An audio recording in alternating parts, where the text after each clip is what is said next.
Hello, hello, my friends. It is Hondo, and welcome back to the Knights of the Nerd Republic. You know what to do, and stay profitable.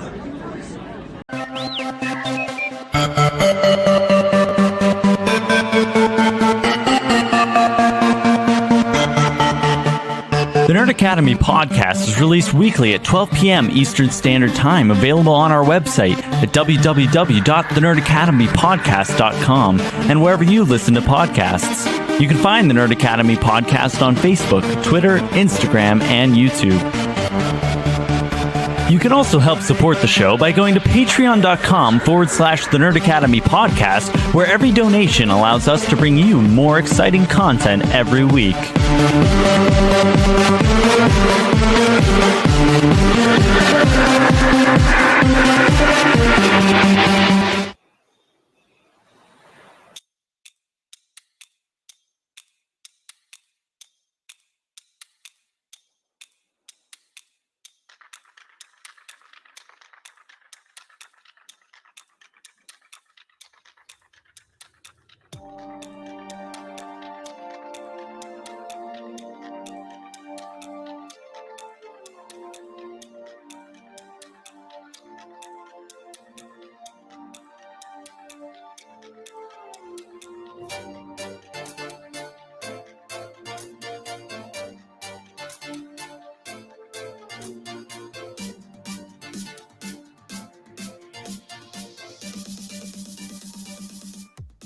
Henry Kissinger is dead!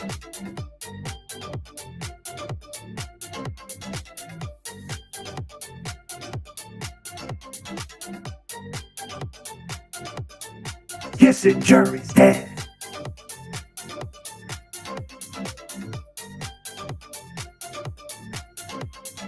All right, enough of that.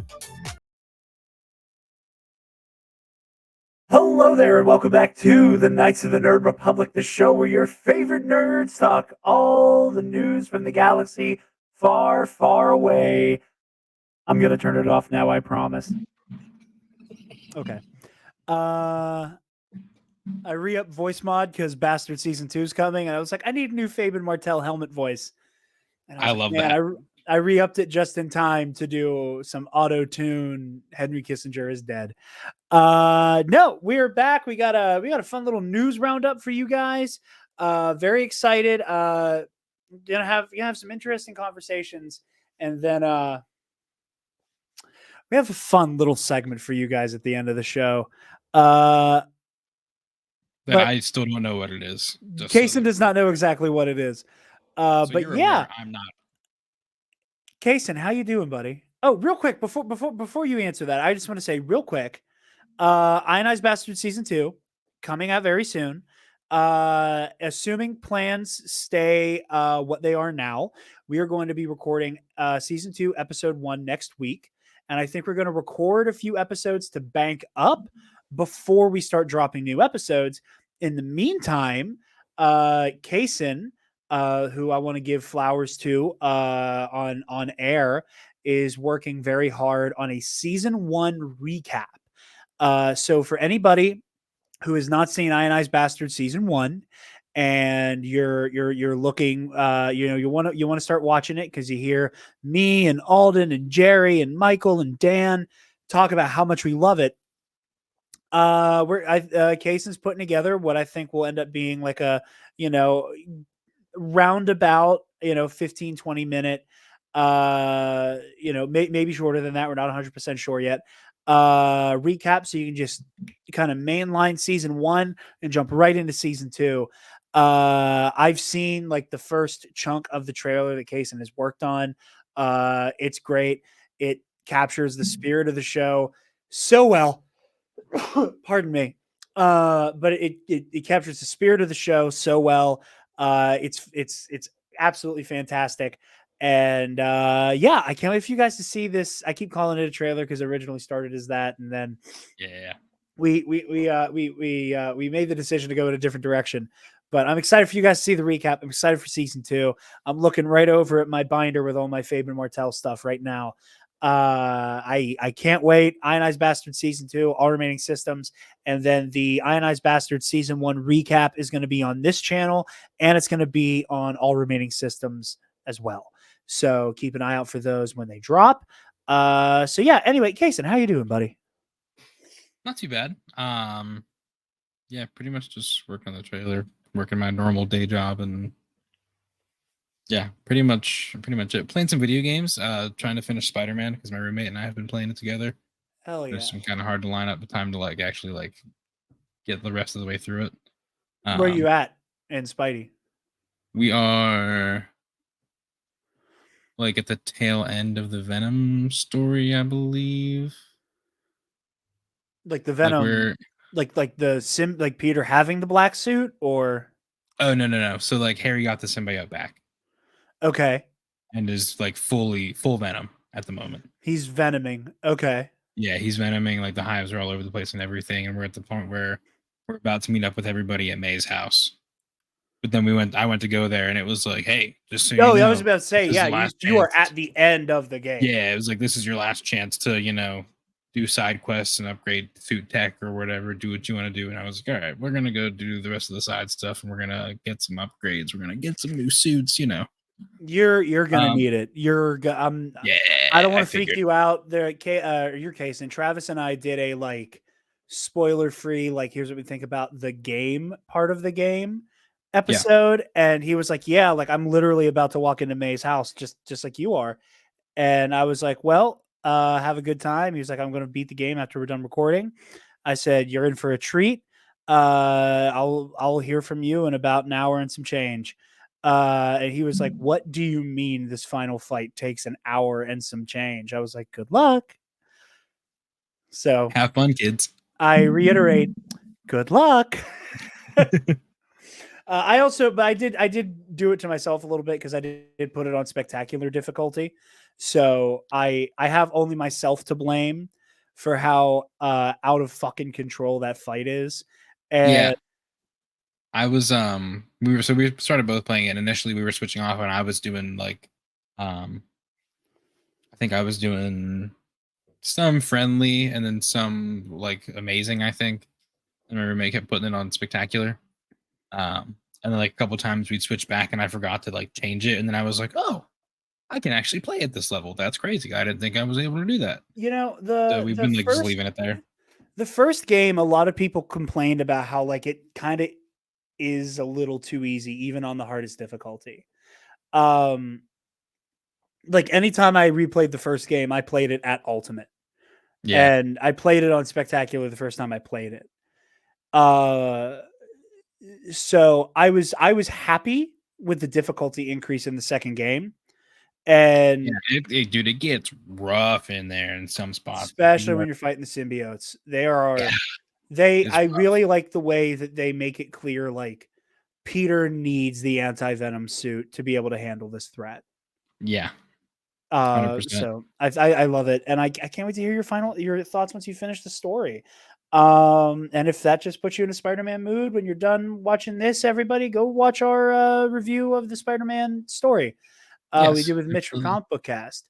But you know what you need after a bender of 3 days fighting symbiotes throughout New York City, Kason?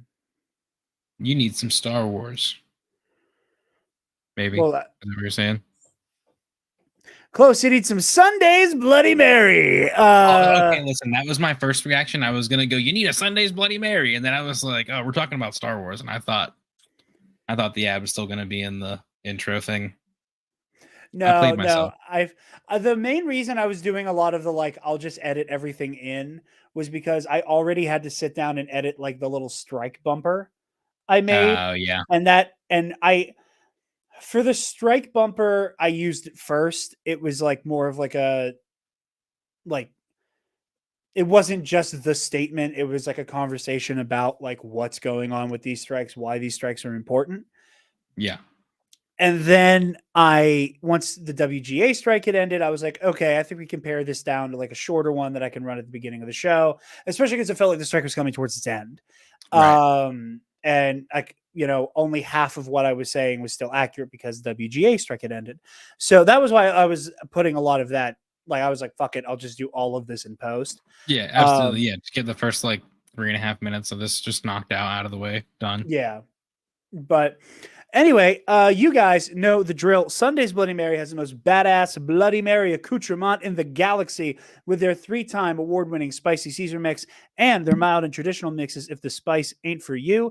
And if you want to get your freak on and garnish that bad boy, they also have their award-winning pickled dilly beans, okra, and asparagus, and some rim salt if you're nasty. Sunday's Bloody Mary has the only Bloody Mary mix I will use. I detest Bloody Mary mix to my core. And if I have it my way, I either do one of two things. I will make it from scratch, or I will use Sunday's Bloody Mary. And more often than not, I'm using Sunday's, baby. So get on over there, use the link in our description down below, and then use code TNAP, TNAP at checkout, and get 10% off your order and help out your favorite nerds while you do it. So, and if you know anybody who likes Bloody Marys, makes a good Christmas gift. That is very true. Big facts. Holidays are coming up. So we have some Star Wars news.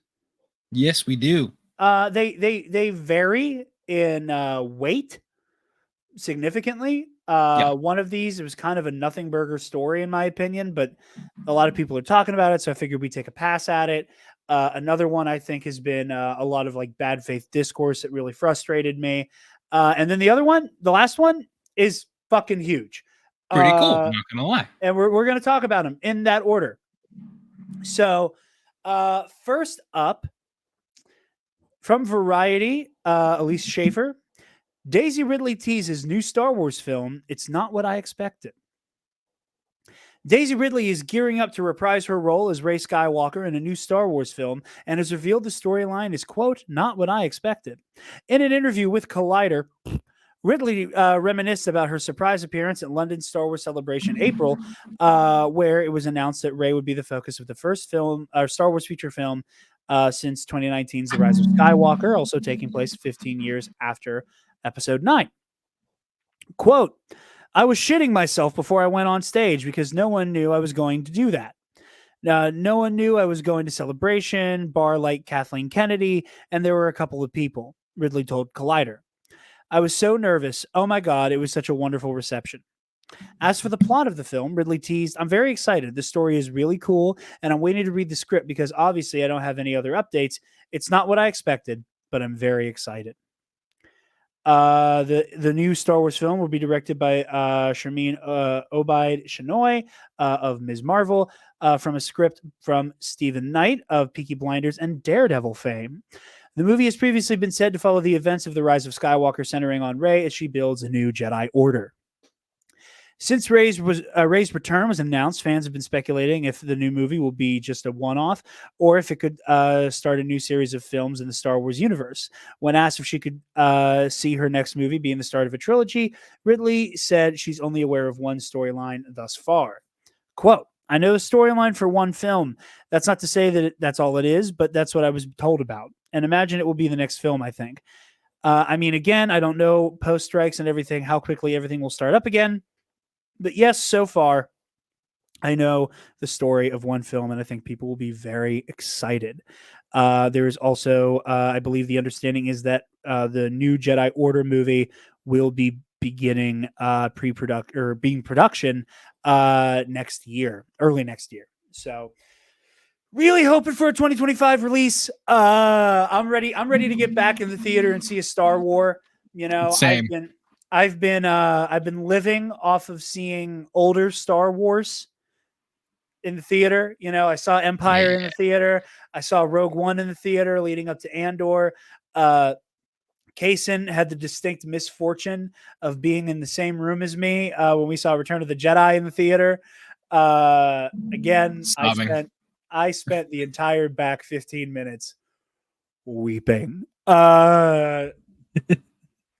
Listen, from Vader saying no to directed by Richard Marquand, yeah, sobbing. Yeah. fully sobbing. There was no subsidence in like me calming down. It was just I love Return of the Jedi, and seeing it in theater was incredible. But I am ready to be at the opening night of a Star Wars again. I am ready to be there. Like I don't want to do the whole thing where there's like this weird bad faith argument about, Disney's like IP stuff is in shambles because this happened and I didn't like this and I didn't like that. It's been made abundantly clear that, Bob Chapek during his time as CEO put an overemphasis on pumping things out. And that's not to say that I'm going to go to bat for Bob Iger, because he has, since during the strike, been shitting out of his word hole pretty consistently. And he did it again today. So it's not like I'm going to go to bat for the guy. But by the same token, I don't, like I am okay with getting less Marvel and Star Wars in a calendar year if it means a little bit more TLC goes into those projects and that the people working on them aren't, working in a VFX sweatshop either. So, 100%. A little extra time in the oven and more time for the projects that, have to cook, I think is unilaterally a good thing. And I'm okay with only having like one or two projects from either franchise a year. I think what we're getting now, like that window of 2021 and 2022 where there was like practically a new Marvel or Star Wars like every month, every other month, if not every month, was a lot, especially when you had things kind of cannibalizing releases.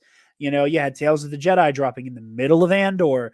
You had, Bad Batch wrapping up its season as Mando is going on. And I do think there was an implicit, for lack of a better term, shafting and disrespect to animation. That those shows were basically sent out to contend with each other. Ms. Marvel also got the shaft because they had to compete with Obi-Wan Kenobi, which again, I think I love the Ms. Marvel. I thought it was a great show. I thought the middle chunk was a little wobbly, but it's fantastic. And Iman Vellani is amazing as Kamala Khan. She is one of, if not the best parts of The Marvels, a movie I loved. We have a review out now with CBC. So go check that out as well. But yeah, I just letting this stuff have its time in the sun, having its time to process. That's a good thing on the Gotta whole. let it breathe a little bit. You gotta let it breathe, and you can't let these projects smother each other. So what I was going to compare it to is like Samsung, the way they used to do their phones before they decided to make the like S20 whatever Ultra, basically the new Note. They were releasing the Note and then the S series every 6 months like clockwork. So it'd be like the Notes would come out in March, and then like 6 months later in September, the regular S series would come out, and they were doing those like offsetting. Because like it's like you were saying, like you can't have your own products cannibalizing each other. Yeah. Um, And honestly, this was a lesson that should have been learned in 2019. Solo does not do well at the box office. And again, I very much am of the opinion that there are more meaningful conversations to be had about these movies and shows beyond the money they make. But, Solo underperforms at the box office, and we're surprised by that. But then you look at what was out next to it. You have, I don't think the quote unquote live action Lion King came out at the same time, but it was nearby. But you had Solo, Incredibles 2, Avengers Infinity War, and Deadpool 2 all out at the same time. Going toe to toe with, again, not to say that the who asked for this argument is one worth having, but going toe to toe with the Star Wars project people were the least interested in. Yeah. That already had an uphill battle because it had all of those extensive reshoots because of Lord Miller walking away. So, not what you want. Not what you want. You don't want the movie that you kind of spent an exorbitant amount of money on to then underperform because it has to go toe to toe with the biggest cinematic event in history that was only topped by its fucking sequel, you know? But yeah, like I said, I kind of felt like this story was a bit of a nothing burger. Ridley doesn't have a lot to say, which I can't blame her. It's very early pre-production stuff. But yeah, no, it is still very exciting. I said before, I'll say again, I don't think there is a Star Wars project on the horizon I am as excited for as the Rey movie. Like, the only thing that comes close is the Acolyte, but I don't even count that because I'm talking about like things that are like not happening yet. Theater. Like the Acolyte. And I got you. Yeah, like the Acolyte's in the can. The Acolyte, it's coming out next year, and God help all of you when this show comes out. I am gonna. If you thought I was fucking annoying during Ahsoka, God, it's only gonna get worse from here. It's only gonna get worse. It's only gonna get worse. I made a joke on the other night with some of our friends on a little Discord call, and I was like, "Listen, if Roosevelt's does a collection for the Acolyte, I might explode. If there are High Republic Roosevelt's, it's over for you hoes. Absolutely over. No recovery. No recovery. I say it's over for you hoes. It's over for me. I'm hosed. Yeah. I'm hosed. I'm hosed. I'm hosed. But yeah, man, like I was saying though, like I just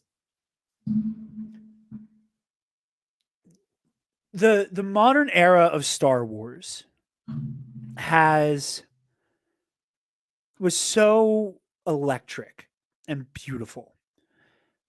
I can tell you beat by beat what opening night of The Force Awakens was like. Same for Rogue One. Yep. Same for The Last Jedi. Same for Solo. And I saw The Rise of Skywalker twice on opening night. Like, you're a madman. I'm ready to go back. I'm so ready to go back. And knowing that it's going to be the continuation of Rey's story, I know there's been a lot of people, again, we talk about good faith, bad faith, who have had this moment of post Rise of Skywalker. It kind of felt like Disney and Lucasfilm weren't giving the sequel trilogy its flowers. That they were so excited to go, okay, we told these stories, now on to the new hotness with your Mandalorians and stuff like that. And, I wish the sequels got a little bit more time in the sun. But by the same token, you gotta shift your focus as well when you got the new shit on the road coming out on down the road. But like getting that affirmation of we recognize how important these stories are to so many people. It's time to go back. And not necessarily it's time to go back, but like it's time we get to explore it. And I'm happy because, there's so many people that with the Legends continuity wanted to see that era of Luke Skywalker being the Jedi superhero and doing his thing in his heyday, having all the character development he had from the OT, now getting to see him as a full-fledged Jedi Master. And I understand that there's a lot of people who wanted that so desperately from the sequel trilogy. And, I understand that some people weren't in love with that. And, it's whatever. I have different opinions. It's fine. But I understand how badly so many people wanted that. And the reason we couldn't have that is, because the great equalizer of everything, time, so much time had passed. Those stories really weren't on the table. Now we're getting some of them in print and in, the Grogu saga, as Eli likes to call it. But I'm so glad that Lucasfilm is recognizing we need to tell this story on the big screen while we can. 100%. You can, the same with like the Mandoverse movie, we're like, you can always go back and do your Dawn of the Jedi James Mangold movie. The only clock ticking is how long James Mangold wants to stay attached to the project, you know? And the Mandoverse movie, you know, you also kind of got to strike where the iron's hot. But like something like Rey Skywalker's New Jedi Order, you only have so long. Yep. And to tell the stories that I think come with, we're setting it 15 years later. Because the longer you wait, the more you're going to have to kick those foundational stories down the road to be told in print or on television, in animation, or in a video game or whatever. And that's not to say those mediums are less than. But if you want the medium that we kind of culturally all agree is like the zenith live action movie, you got to do it sooner than later. And I'm glad that they're taking advantage of that. Absolutely. So, can't wait for the Rey movie. Very excited. Yeah, because if they had done like, sorry. You're good. Like, yeah, if we wanted, I'm still on the train of we could just bring Sebastian Stan in and have him do Luke for like some movies or whatever we want to do. I'm still 100% on board with that. I think that would be big awesome. Agree. I don't mind the way they're doing Luke on television. I don't. I think it's actually quite fascinating. Like if it's just for like little cameos and stuff, cool. Do what you're doing. I'm down. But like if we're gonna get a whole like a movie or like a series, if he's a major player in a story, then like we need to get a recast of some kind in there. And even if we did go with his son, like I mean, if he has the acting chops, like I'm cool with that. He's not like identical, but he's not far enough off that I would be like, that's not Luke Skywalker. You know what I mean? Yeah, I don't know if Nathan. Like, I know it's not him, but I wouldn't be like for it. But no, I agree with you completely. I think if Han, Luke, and Leia are going to play a major role in the Mandalorian movie, because we don't have anything else to call it, yeah, you got to recast them, and they're all right 100%. there. You can either do Sebastian Stan or the stand-ins. Yeah. Max Lloyd looks so much like 1983 Mark Hamill. And, you know, Billy Lord, Carrie Fisher's daughter, is right there. Yep. You know, I'm sure she would be down for it. And fucking Alden Ehrenreich is right there. Yeah, you already have him. You already did it once. So like, yeah. Yeah, that's where I was going with that. Sweet. On to our next story. Speaking of movies that we're excited to see. This is from Variety by Brianna Bell. Taika Waititi jokes his Star Wars film will piss people off. Other breaking news, water wet. Right. Taika Waititi can't say much about his forthcoming Star Wars film, but he does have a joke that might pique his fans' sense of humor. When asked if his addition to the popular franchise would still show the fans the same, quote, Star Wars they know and love, Thor Love and Thunder director animatedly told Variety on the red carpet of Next Goal Wins, it will be, dramatic pause, a Taika Waititi film. It's going to piss people off, he added with a laugh. Yeah, I'm excited for the Taika movie. I don't know what to expect. I am in the dramatic minority that likes Love and Thunder a lot. Fun fact, I still haven't watched Love and Thunder, actually. I need to do that. You will like it. I feel like I will as well. You know, a lot of I listen to, and it's the number one thing I say I can never do is I can never listen to a Force Center episode about something before recording my show, is that I will then get paranoid that I'm just ripping off Ken Joseph and Jennifer Landa. But I find myself inclined to reiterate kind of exactly Joseph Scrimshaw's thoughts of I liked it a lot. I think it had a lot of heart. I think what it has to say is beautiful. My biggest gripe is that I think that the humor balance is a little off, but I didn't think the movie was unfunny like a lot of people.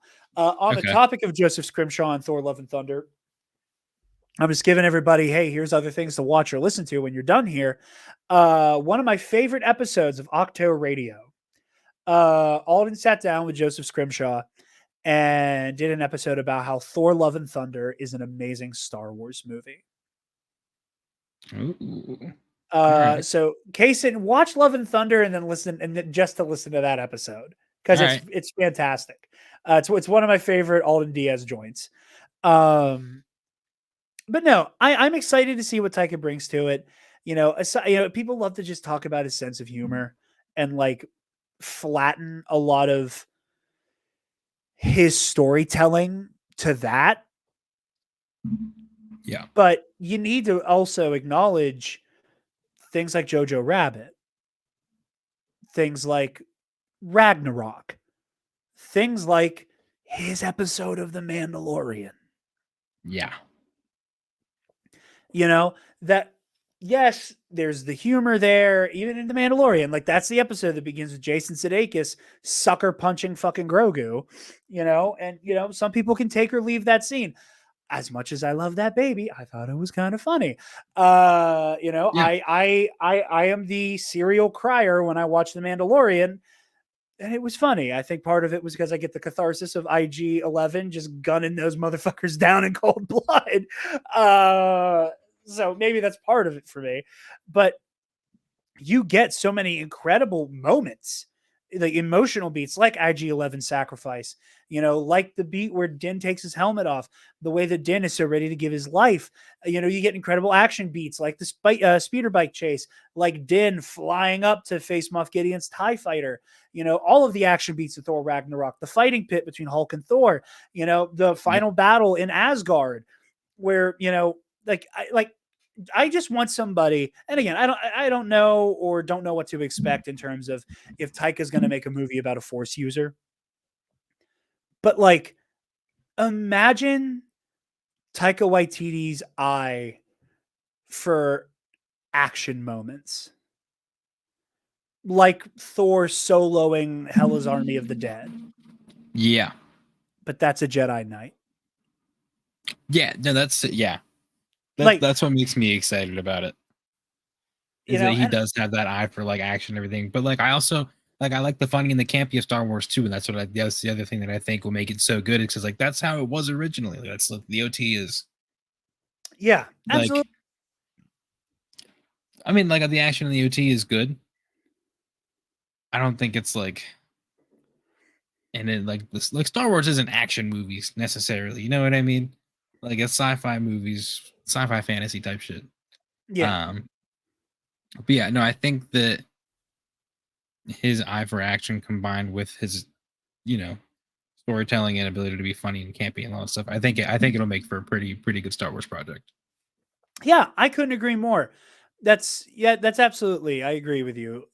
I do I want something as in terms of like Taika humor as do I want what we do in the shadows but Star Wars? Not quite. Right. But also part of that for me is the weird sense of like, oh, that's Star Wars, that's not Star Wars, that Star Wars fans have, that like I need to be challenged as a fan. Like I want to go in and have my sensibilities of what Star Wars is, kind of like on, okay, you can accept this, you can accept this, you can accept this, you can accept that. Like, when are you going to hit your wall?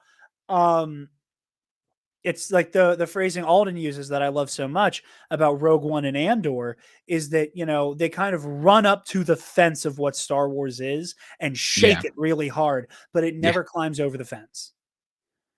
Yeah, I agree with that 100%.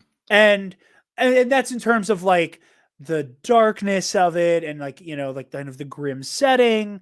And the fact that like you can count on one hand the amount of like capital H heroes you have in those stories. But I think Taika might go in the opposite direction of the comical sensibilities of Star Wars and run up to that gate and shake the shit out of it, but never climb over it. Yeah. I never felt like well, what's in the bag? Doesn't matter what's in the bag. Moff Gideon said not to look at it. Oh, he bit me. Right. I never felt like that climbed over the fence, and I'm ready. No, that's like standard stormtrooper shit. Yeah, absolutely, 100%.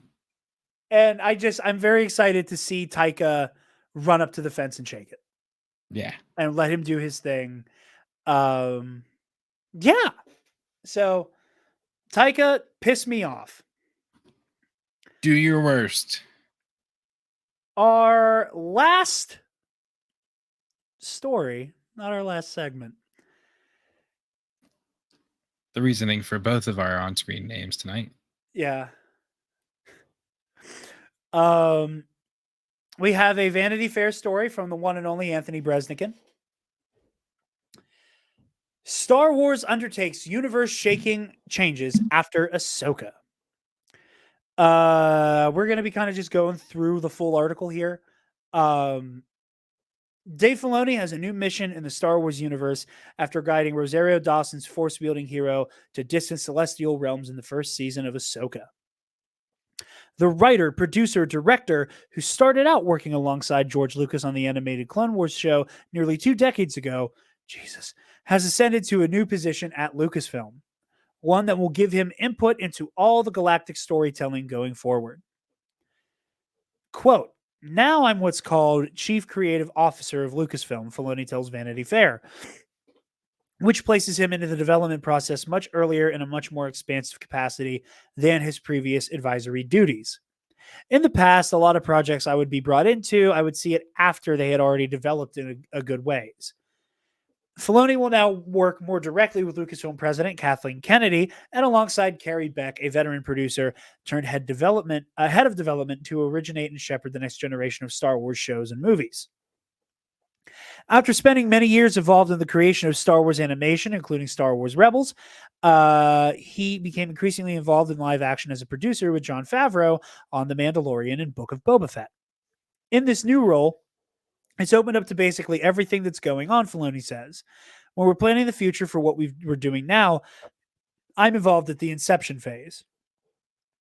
The news comes a little over a month after the conclusion of Ahsoka, an 8-episode Disney Plus series that explored how Dawson's Jedi grapple with her legacy of being trained by Anakin Skywalker, the mentor who became the galactic tyrant Darth Vader. Due to the long-running Hollywood strikes, neither Filoni nor Dawson were able to speak about the show when it debuted. In a Vanity Fair exclusive, both of them are now free to discuss the changes the show brought to the broader Star Wars narrative, both on screen and behind the scenes. Hayden Christensen, who returned to play the spirit of Anakin Skywalker in Ahsoka, also spoke about reprising his role from the prequel films and what the series says about how Darth Vader reckons with his own terrible history in the galactic afterlife. Pardon me. And Natasha Lubrizzo, who plays Sabine Wren, the Mandalorian troublemaker who becomes Ahsoka's Padawan, addressed the ways Ahsoka opens up to this world and a new generation of fans by simultaneously embracing tradition and trying to forge new storylines. Quote, "You just learn a lot from Dave in general, I think," Bordizzo says. "I know he's traditional in the sense of how he learned so much from George. He has these pillars of storytelling that are dear to him, and then everything else can be untraditional." Filoni's new role, that's the next subheading. Now that Filoni will take on the role of Chief Creative Officer, what does it mean for other writers, directors, and producers? Quote, "I'm not telling people what to do," Filoni says, "but I do feel I'm trying to help them tell the best story they want to tell. I need to be a help across the galaxy here, like part of the Jedi Council almost." He described his responsibilities as understanding the intent of filmmakers and being a resource to them based on his mentorship under George Lucas himself and his years spent steering the Clone Wars, Rebels, and Ahsoka. "Literally hours of Star Wars storytelling I have done," he said before pausing to rethink his syntax. See, I even phrased that like Yoda. At Star Wars Celebration this past spring, a number of new projects were announced by Kennedy, including a feature film from Filoni that would help bridge the decades-long gap between Return of the Jedi and The Force Awakens, a space that The Mandalorian, Book of Boba Fett, and Ahsoka are already busy filling. Filoni will continue developing his film as well as exploring a possible second season of Ahsoka while serving in his new position. Quote, to truly help filmmakers, it was really important for me to experience it firsthand, he says. I can also lend a perspective on the challenges that these stories will represent. I feel more capable of actually being helpful outside of just saying, well, Jedi are like this and Sith are like this. All the titles from Star Wars Celebration are still on the books, including a historical epic about the early origins of the Force from Indiana Jones and the Dial of Destiny filmmaker James Mangold, and a story revisiting Daisy Ridley's Rey Skywalker from director Shareem Abdi Chinoy. Upcoming television projects include The Acolytes, set in the High Republic era, about a century before the Star Wars story fans first encountered in 1977, and Skeleton Crew, a group of young lost space travelers set sometime after the Empire's defeat in Return of the Jedi. As president of Lucasfilm, Kennedy will continue leading the overall company, and Beck's role will involve recruiting other storylines or storytellers into the Star Wars fold, while Filoni weighs in on a narrative level. Darth Vader's legacy in Ahsoka. Although Star Wars has literally thousands of characters populating its various stories, the greatest touchstone remains Anakin Skywalker / Darth Vader. Two sides of the same individual, one honorable, the other deplorable. Ahsoka was distinctive among Star Wars projects for delving into what it is like for denizens of the galaxy to emerge from that darkness. Ahsoka Tano was his Padawan, just as Luke Skywalker wondered about how much of his own nature was inherited from his father. Ahsoka questions in the series whether it is possible to trust, let alone pass on, everything she learned from the same man. Quote, she had a very particular idea of him, the Jedi Order, and who she was, and all of that for a very long time until that image was shattered, Dawson says. The point we graduate to here is, yeah, he did horrible things, and he also did some really great things. And it's always up to you to choose the direction. She can look back at her own life. She's gone through some hardships that could have been the moment she turned to the dark side, but she didn't go there. I think she's starting to trust herself.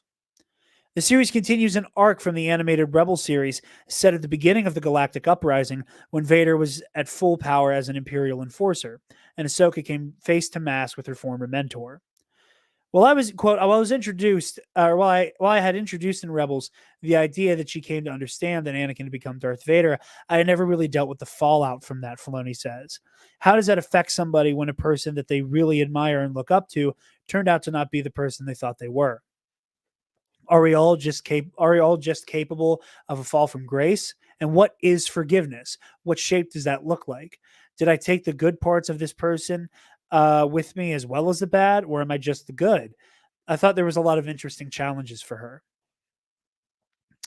In episode 5 of the Ahsoka series, Dawson's character is defeated and nearly killed in battle by fallen Jedi turned mercenary Baylan Skull, who casts her off a cliff into a raging sea.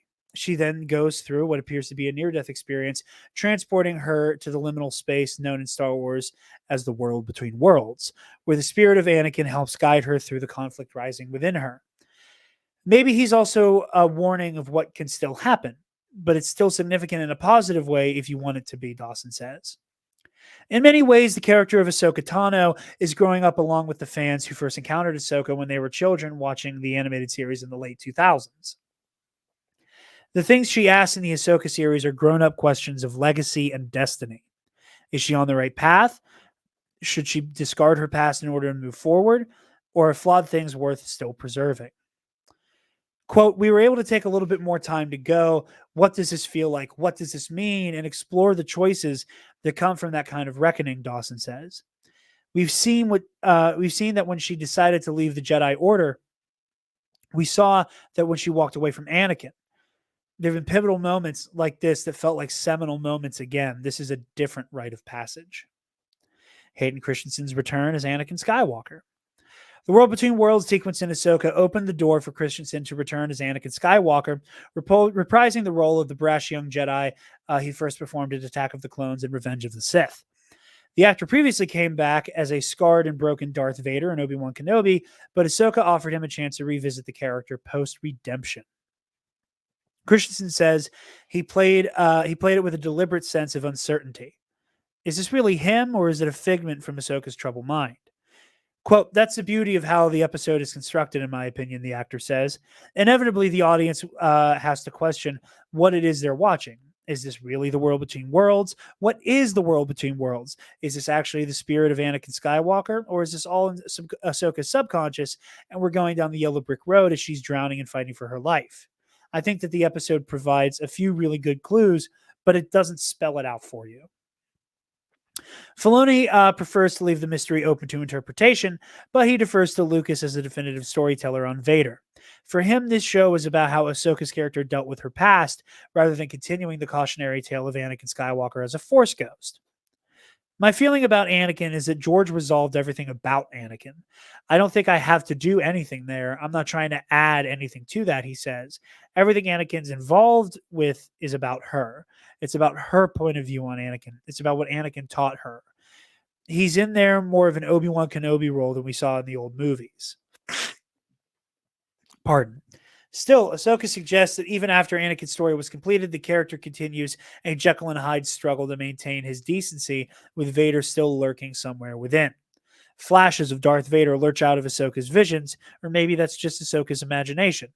There's an interpretation that the spirit of Anakin intercedes to save her from death, rescuing his old apprentice from the fall into the ocean. There's a lot to unpack potentially, Christensen says. I was getting to play a version of this character that I hadn't before, and that was the all-knowing, all-powerful Jedi Master who could wield both sides, light and dark, at will, and maybe the power to save Ahsoka's life, which is very interesting because that's the power he was trying to achieve when he pledged himself to the dark side. In the final shot of the series, the Force ghost of Anakin quietly watches Ahsoka from afar as she speaks with her own Force-sensitive trainee, Sabine Wren. Like planets in a solar system aligning, that one shot gives viewers a perspective of 3 generations of Jedi. Quote, Anakin, of course, he's with her, Filoni says. He's always been with her. He just couldn't see it. But she couldn't see it. She couldn't feel it. She didn't know. She had isolated herself and made herself alone because she was afraid. He continues, he had done a great deal to alleviate that fear in her. And so there's a moment. There's a moment. I think he's proud of her in the end. He sees that she's going to be a better mentor. I debate Force ghosts with people all the time. To me, what they are mainly is inspiration. You have people in your life that I'm sure have inspired you, and you feel that all the time. You feel when you need it. You feel it when you need it. Sabine Wren and Echoes of Vader. I was geeking out at the scene, says Burdizzo. We were on a stage outside that was not the volume for that scene. We shot it basically as it is. He was standing there for real. It somehow makes it feel even more epic to bring those original characters into our story. Now there are multiple generations of Star Wars fans who grew up with it, passing it on to their own children, or in some cases, grandchildren. History and legacy are natural themes to explore. Quote, but the line of descendants is full of non-traditional Jedi, and then Jedi who have turned. So it's not necessarily a very steady, solid line to be trusted, Burdizzo says. Sabine has no blood relationship with Anakin, but she has a certain recklessness in common with him that makes her mentor Ahsoka more than uneasy. Quote, part of the reason Ahsoka had originally had issues trusting Sabine was because I reminded her so much of her master in some ways, in terms of the internal struggle I was going through, she says. To her, this is another way for Star Wars stories to resonate with fans by speaking to real-world experiences within the context of the space fantasy. Sabine was a teenager in Rebels, but by the time of Ahsoka, she's no kid anymore, even if she hasn't quite perfected what's known in both our world and the galaxy far, far away as adulting. We're the same age, actually, Sabine and I, Burdizzo says. I was 28 when we shot it, and everything I was going through life in that age, I wanted to channel it.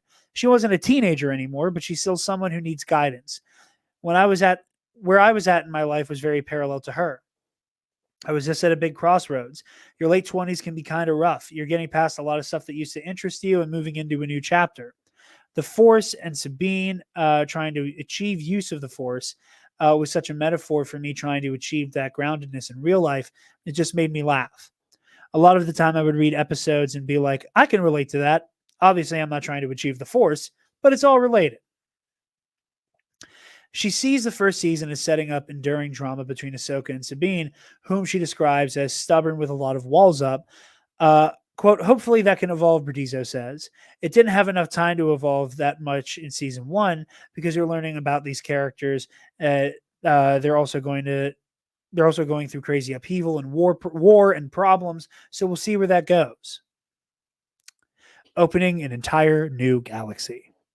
Another tradition or another innovation of Ahsoka was expanding beyond the familiar far-flung galaxy to an entirely different one, where the heroes track down the long-lost friend Ezra Bridger, as well as the blue-skinned Imperial known as Grand Admiral Thrawn. At the conclusion of the Rebels animated series, both of them vanish into deep space and remain missing for years. Filoni felt he had to expand the Star Wars universe in order to justify their absence and add an extra large obstacle to their eventual recovery. If they were in the Star Wars galaxy, the old Star Wars galaxy that we know, I think somebody would have found them, Filoni says. There's too many starships. There's too many people traveling. You get a signal out, and I think you could have found them if they wanted to be found. I had to really throw them far afield. Lucas himself laid the foundations for this solution, which Filoni tucked away in one of the prequel films. I think it's Attack of the Clones, he says. If you look, there's this image of the galaxy, and there's actually other similar galaxies near it. So I'm like, oh, that's interesting. By vaulting Bridger and Thrawn into an entire different galaxy, he created an opportunity to explore ancient rituals for opening those gateways, the way the nature flows between them in the form of galaxy-hopping space leviathans, and perhaps clear the way for storytellers to explore these new realms themselves. You know me. I plan for a long game. I really do, and that encompasses a lot more in the way that I used to, as I help other people as well now. He says, I expect this broader universe to be a factor in any future season of Ahsoka or that feature film he's developing. I'm setting up what seems to be a larger conflict with the Imperial Remnant, Filoni says. That conflict can't just mirror what we've seen before. It has to take a different shape. It just can't be the Rebel versus what looks like the Rebellion or even the Republic. It has to be visually different. Ray Stevenson's untimely passing. The unexpected death of Stevenson at age 58 this past May, after he had finished shooting his role as Baylan Skoll in Ahsoka, left an emotional void for his colleagues, but also a narrative one for his character. The series ended with his morally gray former Jedi standing on the ruins of a mountain-sized sculpture of the Mortis gods. This trio of supernatural beings first appeared in particularly trippy episodes of the Clone Wars, with one of them representing the light side of the Force, one the darkness, and one the father-like figure between who balances. You have to be careful with that, says Filoni, the ultimate Star Wars geek, who nonetheless knows the perils of getting too arcane for casual fans. I know it's a very specific group of people that would even know what these statues are, but I thought it was an exciting image. It does give you the shape of what Baylan is after, Filoni says.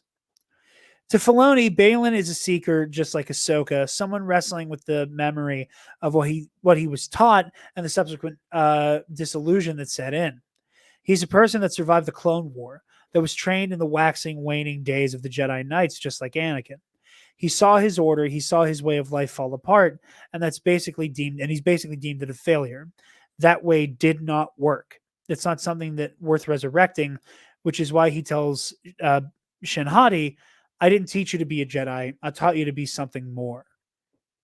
That something more would seem to be rooted in the Force versions of deities. He's tried to take these teachings he learned as a young person and create his own way of being, and he's looked at the cycle and things and said, enough with this. If I have this power, I should wield it. I should be the one making decisions, which a lot of people with power decide that's the way to go, Filoni says. He's also very certain that he's doing the right thing. While Filoni isn't sure yet what will happen with Baylan, or what will become of Baylan in Stevenson's absence, he acknowledges that the character's journey is not complete. Quote, obviously there's a story there, he says, We're in a wait and see pattern at this point, but I'm glad the conversation is about Rey and how great he was. I used to have mini debates with him and say, Rey, you're the villain here. And he'd be like, I don't think so. I was like, I know you don't think so, but you are. I love that you're playing it like this, but I love that you're playing it like you're not, which is exactly what the way that Balin would think. The character became one of the standouts of the series, a new fan favorite. I think he would have been over the moon. The big regret here is that he didn't get to experience that, Filoni says. I'm glad he was at Star Wars Celebration with us, that he got to see the trailer and get a taste of that from the fans. And they've been nothing but wonderful about Rey and the character. Ahsoka's next steps, and we're almost done with the article.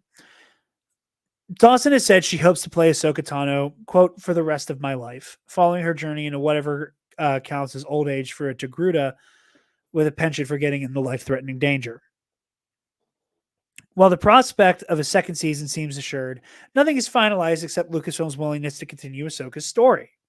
I mean, they've not said anything officially, but I remember when we were at Star Wars Celebration in London and they were like, we're getting a Dave movie, Dawson says. And I was like, I kind of feel like that means you're probably going to get a second season for a while now. And especially now with the strike and everything, no one can say anything, but he did say that he was working on an outline. So we'll see. Whatever happens next, it's clear that the future of Star Wars is moving beyond Vader and the scope of the originals, but it is still powered by emotion generated with those initial big bangs. We had so many moments of literal tears, Dawson says.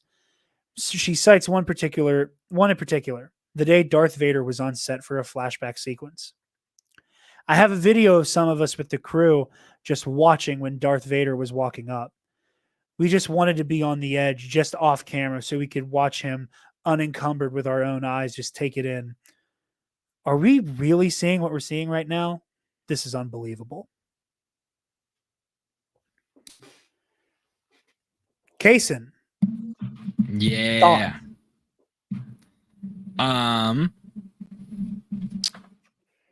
Very excited about this whole thing, this whole ordeal. I think that I'm not and have not really ever been on the Kathleen Kennedy hate train. However, I do think that Dave getting bumped up to that position and him really overseeing the creative direction that Lucasfilm is going in is a good move. Because like he worked directly with Dave and learned from Dave and everything. And like I know Kathleen worked with Dave, we're with George. I mean, yeah. I know like Kathleen worked with George on stuff before too. But like Dave was really in the trenches with him on the Clone Wars series, and like we all know the story of Ahsoka with like he was like, yeah, we have this, this Jedi apprentice, and we need to give her a master. And George was just like, Anakin. He had a Padawan. And he's like, no. And he's like, yeah, he did. He's like, okay, all right. I guess we're doing that. George now. Doing shit like that is like maybe the number one thing I miss about him. Like it, yeah, I know I've said this more times than I can count, but him showing up on set and going, "That's Axe Woves." Yeah, dude. That's his name now. Okay, congratulations. Your character has a name now. You're Axe Woves. That's Axe Woves. Yeah, very excited about the whole thing. Excited for the Filoni-verse movie. Excited for Ahsoka season 2. Excited to see where we go with Balin and how we decide to move forward with that. I think. Okay, so Liev Schreiber is a good candidate. Liev Schreiber. Alden has been pushing Sean Bean, which I like a lot. Dude, yeah, Sean Bean too. But okay, listen. I have one request. If it is Sean Bean that ends up replacing him, Dave, I know you're not going to watch this, but I'm going to talk to you right now. If you decide to make that move, if you decide to put Sean Bean in a Star War and you kill him immediately like everybody else does, oh, buddy, I'm going to be so frustrated. I'm going to be so frustrated because Sean Bean's so good and every character that he's played that I've seen him in is so good. And then they're like, guess what? He doesn't have a head anymore. It's like, dog, just let the man cook. Death to all of them. Yeah, like Sean Bean starts putting the appetizers out, and they're like, "That's enough. That's enough. Let You've the had man some tiny run through three wings and some courses one time, jalapeno poppers. please." You're done now. Yeah, literally, he brings out the appetizers, and they're like, let the man run through a full 3 courses, maybe even dessert, please, Maybe at even least dessert. once. I don't think Please. Balin will survive whatever the narrative is, I know, because that is the path of darkness, is that it will consume you and destroy you. yeah, But if they recast Balin, they're gonna make that shit count. yeah, 100%. But no, I do agree with you. Oh, I'm sorry. You're good. Where I was actually going with that before we got into the Sean Bean thing, because I forgot Sean Bean was possible. I think I might also be putting some eggs in the Russell Crowe basket. Okay. I see you. I see you. I think I'm putting a couple eggs in there. Not all of them. I'm spreading my eggs out, but I think I'm putting a couple in the Russell Crowe basket. Couple in Liev, couple in Sean, couple in Russell. Yeah, just, I'm not getting my hopes too high up for one person. I'm just gonna, put a ticket in a couple different prize bins and see what we come up with. I dig it. No, I agree with you. I think that the misconception that so many people have, especially with the Kathleen Kennedy blah stuff, Yeah, is that there's this Homegirl KK. bizarre idea that Kathleen Kennedy, aside from going yes and no to projects, that's kind of the lion's share of her creative input. Yeah, Like, I'm sure she's had ideas. People act like she writes everything. Exactly. Like there's this bizarre conspiracy, we're getting there, of the idea that Kathleen Kennedy like hijacked the book of Boba Fett and put the like Drash and the mods and the Vespas that everybody like lost their fucking minds about. That she did that because there wasn't enough girl power in Book of Boba Fett. So she made Boba Fett a pussy, and that Fennec Shand was the only one who was competent, even though Boba whooped so much ass in that show. Literally so much ass. Go watch so it. much ass. He carpet bombs the Nikto riders. Yeah, dude. And guts Cad Bane with the Gaddafi, and you're gonna act like Boba Fett's a pushover in the show because there was a silly moment where he chases a rabbit droid through a kitchen. Fuck off. But yeah, no, go ahead, finish your thought. Well, but like there's all this like bizarre conspiracy bullshit about what Kathleen Kennedy does. Yeah. And it's like, if you put Jon Favreau or Dave Filoni in that role, you have effectively taken them off the board to do creative stuff. Right. Where the CCO position is exactly where Dave should be. On it. And you know who put him there? Tell him. Kathleen Kennedy! Everything you like, just as much as everything you dislike, is Kathy. KK. Hold that thought.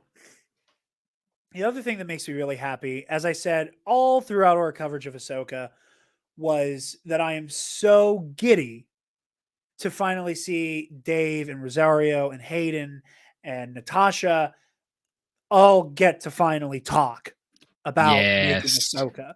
Like I like the Disney galleries. I don't lose my mind in excitement for them. This is a Disney gallery I'm counting the seconds towards. It may actually be out. I'm not sure. I don't think it is, but I cannot wait to watch it. Yeah, absolutely. Because I can't wait to see them all talk about this. Yeah, and like Ahsoka was like such a big event, I feel like, for anybody who either recently or has always been like into the animation and everything. Like Yeah. Like I know there's some people that are like, oh, like they like mad because it's basically like continuation of Rebels, but like dog, that's what it is. That's like the continuation of the story. Like Yeah. it's such a huge.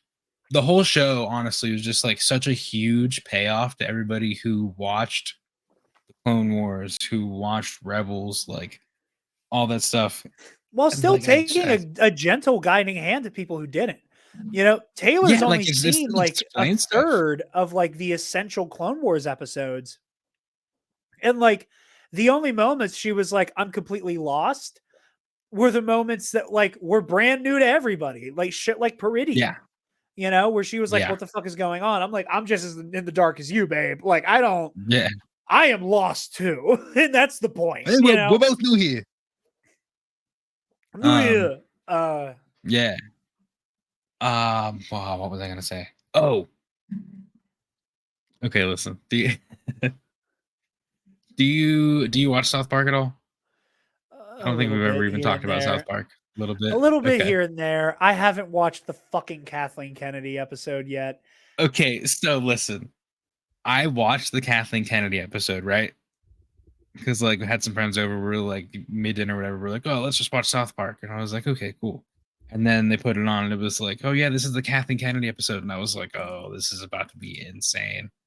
And so essentially, for anybody who doesn't want to watch it, whatever, isn't gonna watch it, doesn't care for South Park, whatever. I think South Park is so funny just because it makes fun of everything and everyone. Um,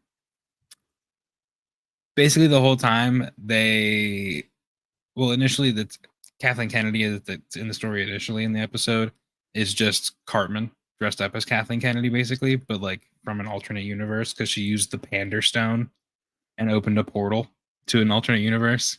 And so, like, this Cartman version of Kathleen Kennedy literally just says, "Put a girl in it and make her gay." To like everything. Like, people are pitching projects and like not even pitching like actual like movie projects or anything, but people are like, "Oh, what do you think we should do for lunch on set this day, or whatever, Miss Kennedy?" And it's like, "Put a girl in it and make her gay," the whole time. And like, it's really dumb. And like, like that's not how Kathleen Kennedy is. Obviously, we just talked about it. She says yes or no. She's not like she doesn't say put a girl in it and make her gay. Obviously. Unless you're a nerd So I QAnon. watched. Wink. Yeah, I watched that episode, and guess what happened the next day? The next morning, I got the notification. It was like Dave Filoni is now the chief creative Chief officer. creative officer. Lucasfilm. Yeah, and I was like, oh man, that's pretty crazy timing. So my understanding of the South Park thing. Hey, Yeah, this is somebody who hasn't seen it. A lot of people were getting very excited for it. All the worst people were excited for it. And yes, came out of it going, look at the way that they lambasted Kathleen Kennedy. Look at the way that South Park called Kathleen Kennedy out for what she is. And from how I understand it, the point was that they were making a parody out of this boogeyman that all of the yeah, most annoying fucking people on the internet talk about Kathleen Kennedy. exactly. And Yeah. So the I thing with can't, the Panderstone thing. Go ahead. I was just going to say, I can't remember who said it. But Oh, there was this yeah, very funny tweet that like rounded up a bunch of screenshots of your Nerdrotics and Ryan Keenel and all of the virginity Avenger level threats. Took all of these screenshots and went, what you just proudly said on Beyonce's internet is that not only do you identify with, but agree with emphatically Eric fucking Cartman. And if you are a yeah, grown ass adult in 2023 and think that Eric Cartman is the arbiter of the right opinion in South Park, You Yep. should forever be disqualified from talking about art and media on the internet for the rest of your fucking days. Yeah, you're not wrong.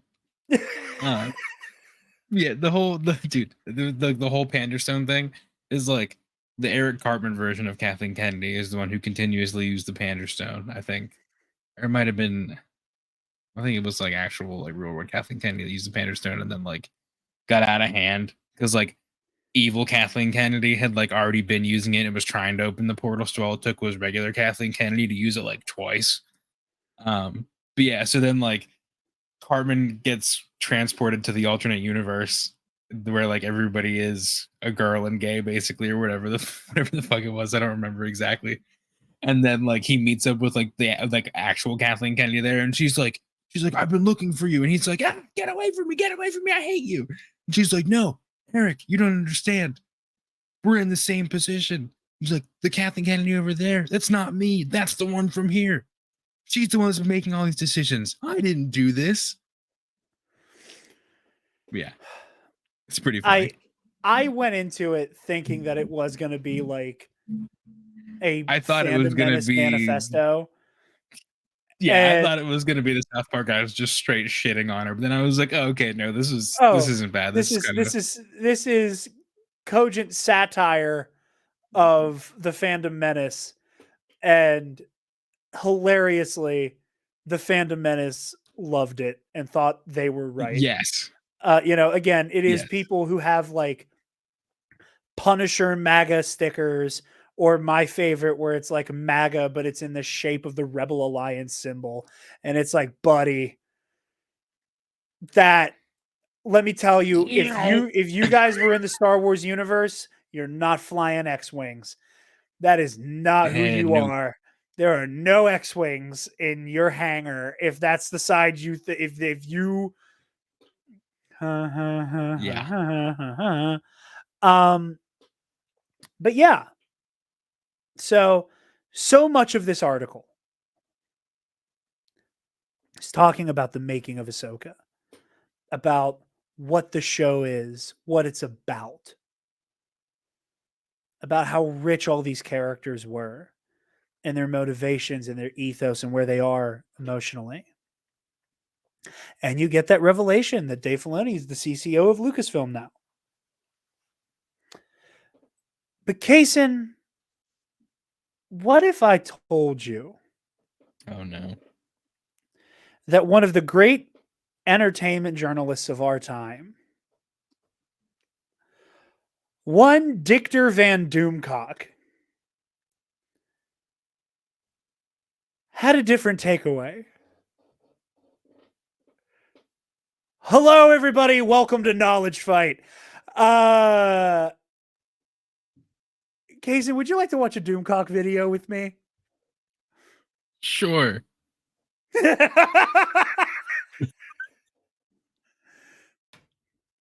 I have this sped up, don't worry. Blatantly adult humor. About YouTube unsubscribing many of you without your permission. You good people have rallied, and I've gotten back thousands. So I just want to stop here immediately. Doomcock, for as long as I have checked up on him and his content, and I using content in a derogatory sense, And his content. He has always done this thing where he's claiming that thousands of his subscribers have been unsubscribed from his channel without their knowledge or say so. Oh, okay, yeah. And like will YouTube's then doing say, subscriber cleanouts or some shit. Yeah, and will then claim, now that I brought it up, people have resubscribed. I cannot tell you the amount of times I have heard Alex fucking Jones say something almost identical to this. Like, and again, this is the thing. And I know I prattle on and on about the fandom menace. The reason I do is that the language they use is no different from the way that the actual lunatic right-wing grifters talk about real-world shit. Yes. It is all the same playbook. Yes. And I want to get in the weeds here a little bit and unpack the Fandom Menace version of this story. All right. Fair enough. For those of you at home not watching and listening to this episode, the title is Dave Filoni promoted to Chief Creative Officer at Lucasfilm after Ahsoka? God help us all. God help of us subscribers. all. That said, and help us in our base at the center of the earth. And sometimes the irony is so thick it makes your head spin. Yesterday, we got news out of Lucasfilm that Dave Filoni, following a stellar turn, creating some of the bestest Star Wars ever. And yes, I almost strangled all those words as I spoke them. Following his first season of Ahsoka, Dave Filoni has been promoted to Chief Creative Officer at Lucasfilm.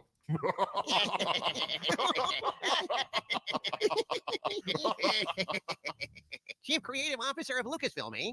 Does that mean Lucasfilm is going to be creative now? You saw Ahsoka. What do you think? We're screwed. Ahsoka was like taking a nap beneath the world's most boring tree, in the world's most boring field of dull grass, being half-heartedly pelted with member berries by Perry Como on Ambien. You just can't make this crap up. So, couple terms I gotta hip you to here. The term bestest ever is I don't want to say dog Are they whistle. hating on my boy Jar Jar? No, it's nothing to do with Jar Jar. Okay. I was Anytime about to say, if we're hating on Jar Jar, I'm out. anytime there's a woman in something, and I'm not being hyperbolic, anytime there's a woman in a thing, he does this weird effeminate, it's the bestest ever, to imply that its only merit is that there's a woman. Whenever Doomcock We is hate it. doing the buckle the fuck, there's a reason why I am drinking straight whiskey right now. Whenever Doomcock will do the, nonsense like Rey Skywalker is a Mary Sue, it's always Rey who is the bestest Jedi ever. It's A meant to Yeah. it's A meant to imply this like level of adolescent enjoyment of anything to do with a woman in like current nerd media. And also like it also comes with this really demeaning, like, this is the only level at which women can engage with this media. So you get all this weird, like, implied baggage. And that's why I dance around the term dog whistle, because like it's clearly meant to mean it's bad because woman. Yeah. Because they do that. Sorry, I'm I was changing. going to say, I thought you were turning the light red because you were fully turning to the dark side watching this. Yeah, I'm actually about to do that. I'm just throwing a rave real quick. Don't mind me. I mean, if you like Ahsoka, you probably like this news. But then again, if you like Ahsoka, you probably need therapy. You need to watch shows like The Expanse, One Piece, X-Files, Battlestar Galactica, Banshee, or original Star Trek to remind you of how good TV shows can be. My God, people, older shows like X-Files or Star Trek wouldn't wait 4 episodes into the series to try to get you hooked. They'd hook your ass in 3 minutes. Set up the conflict of a situation, compel you to watch through the credits and the commercials, and at the end of every act, you'd get another big cliffhanger plot point that would engage your interest enough to make you not change the channel. And that was in the 60s and 90s when people's attention spans were crippled down to about 7 seconds thanks to social media. So aside from the boomer phones bad, Yeah. Casey, you know what almost every single one of those shows have in common? Woman Well, bad. not just woman bad. Every specifically X-Files and Star Trek, Adventure of the Week shows. Oh. So we're going to take a show that is not episodic in nature, that is not meant to be like, here's an adventure in a can. Right. We're gonna take this show that is designed to tell one overarching story. Now, again, there are plenty of people who weren't in love with Ahsoka's pacing. There are plenty of people I respect who, like, their biggest gripe was like, I didn't really fall in love until episode 4 or 5. Fair. Why are we comparing this show that is so serialized to shows that are famous for, like, set up, action, here's the thing, oh my god, we solved the thing, credits? Like, yeah, apples and oranges. it's apples and oranges. Yeah. Oh, wrong button. I myself have an excellent attention span, raised as I was in better times when I read books instead of mind-numbing tweets. But even I struggled like Sisyphus pushing a rock up a mountain with a cactus shoved up his ass to get through Ahsoka. It was so badly made, so god-awful boring. I was squirming in my chair and sometimes hitting myself out of frustration, just trying to stay awake. Rolling my eyes as Ahsoka would cross her arms, take a 4-second pause, and then deliver a line as fascinating as a slice of white bread on a paper plate at a church social. I mean, if it was a dude, they wouldn't have this problem. Come on, people. My mind is just reeling with, I don't know, a kind of stunned and outraged disbelief that Dave Filoni, after making Ahsoka, is promoted to Chief Creative Officer of Lucasfilm. What the fuck does that even mean? How can Dave be in charge of creativity at Lucasfilm when there is no creativity at Lucasfilm? What's next? Carrie Beck is going to be Chief Unicorn Officer, in charge of the non-existent herds of unicorns that roam the Lucasfilm grounds, farting on all the leprechauns and turning them into smelly little rainbows. This is the zenith of comedy, folks. It doesn't get funnier than this. Huh? How many views does this have? Do you really want the answer to that question? I mean, I know I'm going to be mad about it either way, but like... So Doomcock is sitting at 330,000 subscribers. And this video has a view count of 75,000.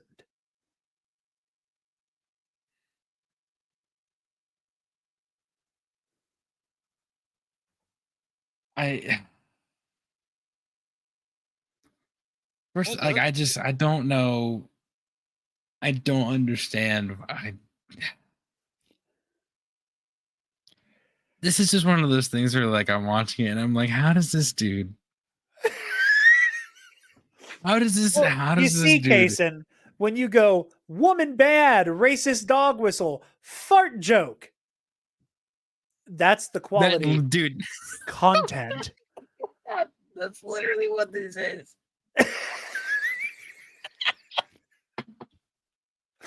I made a joke to Kason before we started that I may have relapsed with a bad behavior. And it was that, and I don't want to use that term jokingly. I only say it because there may or may not have been a playful intervention at one point where a number of people were like, Jared, you need to stop watching this shit. You need to stop hate watching this shit. Like, now, yeah, dude, like hate watching is fine for a little bit, but then it gets to the point where you're like, hey, every time they upload something, you're like, did you see this shit? It's like, no, I didn't. I haven't been looking for it. Now it seems like you might be. But yeah, and again, I want everybody to remember that, like, 2 years ago, Dave Filoni was the fucking chosen one. Yes. George even to Lucas's the Star Wars bro prodigy. dudes. George Lucas's prodigy. We've been on that train. Yeah, because he is Lucas's Padawan. Right. But we're not hopping off now because he's incorporating women into things. No. But literally all it took was a show that was mostly led by women of color. Yeah. And the bro dudes were like, it's terrible. He's ruining it. Again, I just want everybody to remember back to Captain Marvel. When that movie came out, what was the thing chanted from on high? Carol Danvers is unlikable. She's dry. She's snarky. She's an asshole.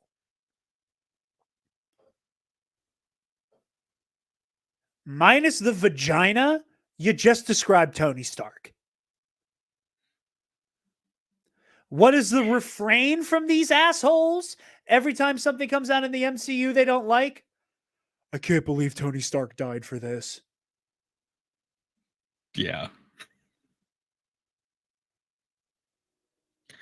Like, until you can prove to me that it's not just because it's a chick, shit like, until she crosses her arms and delivers a line after a 4-second pause.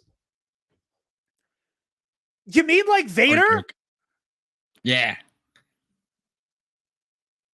Dude, like, okay, listen.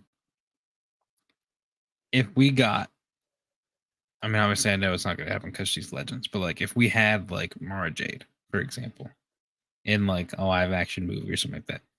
Let's say we get Mara Jade in, not in Rogue One, obviously, but like in similar circumstances to Vader in Rogue One, where he says, I hope you don't choke on your aspirations. Like if you get Mara Jade delivering that line after she just like grips someone up with the Force, like I'd be like, oh, I'd shit a brick.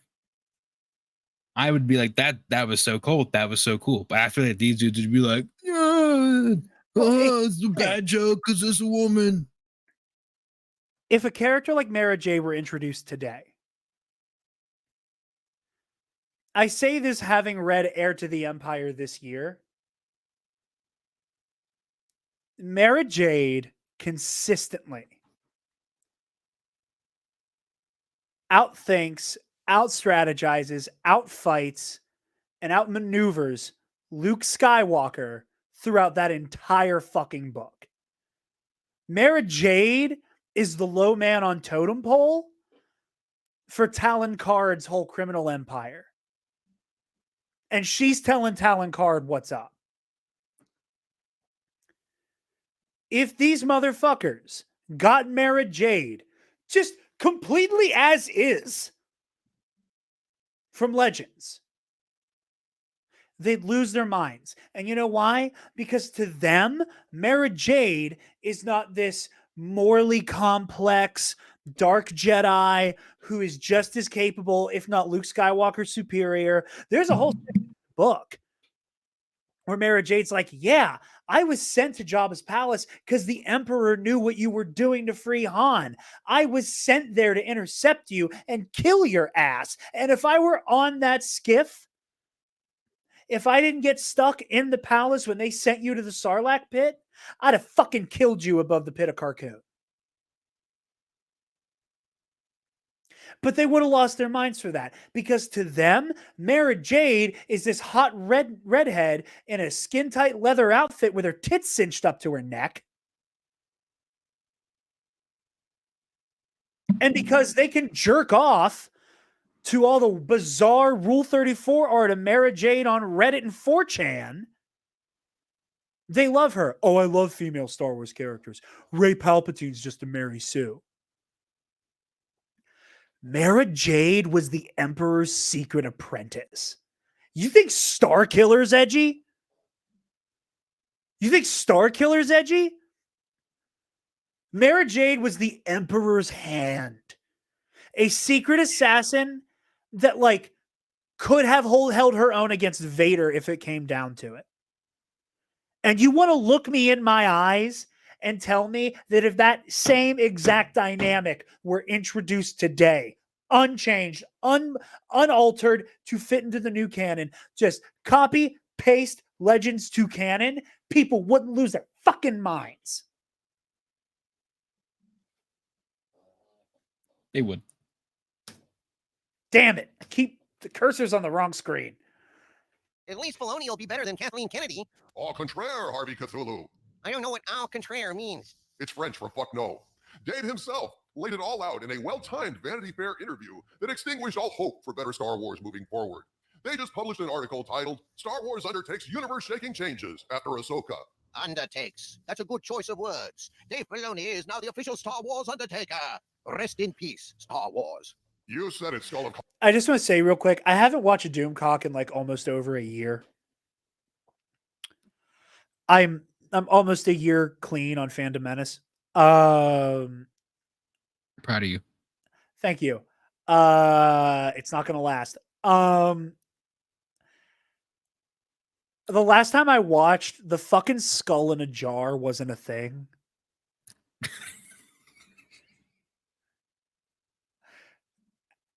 Like the fucking My Little Pony jar with the skull in it didn't exist. Dude, okay, It was listen. just Doomcock and Harvey Cthulhu. And I hate that I know its name. But okay, listen. I thought he just said Hardy Cthulhu, and I was like, Hardy Cthulhu. Harvey Cthulhu. And that it's okay. I know you've heard me talk about this. I've talked about it before. Whenever Ye went on InfoWars, there was that like bizarre thing where he brought the fishing net and the bottle of Yoo-Hoo, and it was like it's a net and Yoo-Hoo, and would like occasionally be like, and he'd be like, "What do you think, Netton?" And he'd hold it up, and he'd be like, "I think that Jewish people are putting porn on Instagram so that Ye can't see his family no more." They do shit like that, right? And I was like, this is bizarre, this is terrible, and it's fucking hilarious. I think I thought Netanyahu was so funny in a heinous way because the precedent set was toilet-shaped Dr. Doom mask and Harvey fucking Cthulhu. Yeah. And now piss jar skull.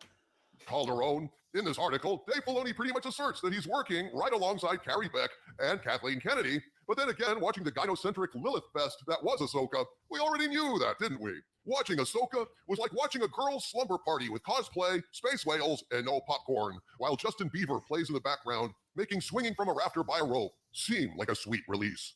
In their It's 2023. And this man who dresses up in that costume full time. Okay, that's yeah, we're gonna circle back to that. Thinks that a joke about teenage girls love Justin Bieber and it's bad because of it is a good joke. And almost 750,000 people agreed.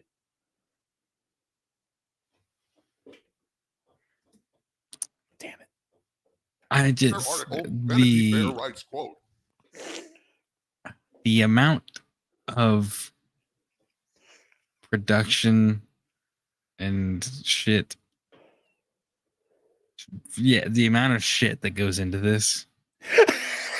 And shit being the operative word. Dude, like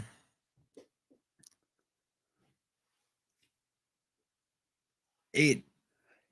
Okay, so my thing is when you came to I'm gonna me make you and was- stare into his dead fucking eyes while you talk for a little bit.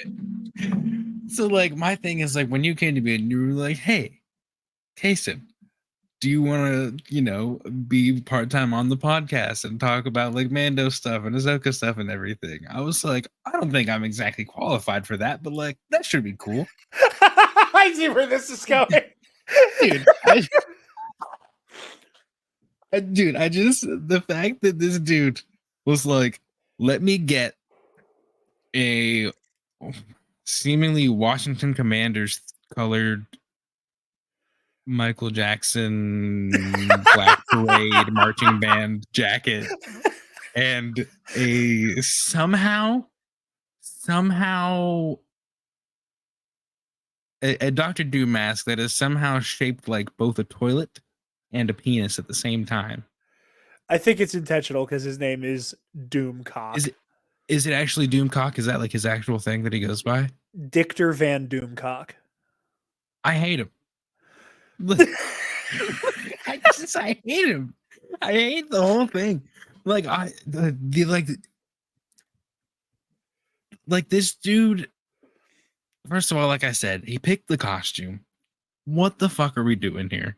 Second of all, why is stuffed Harvey Cthulhu your co-host? And who the fuck is My Little Pony Skull in the piss jar? And how did he also become a co-host? Also the fact that why do so many people think this is good?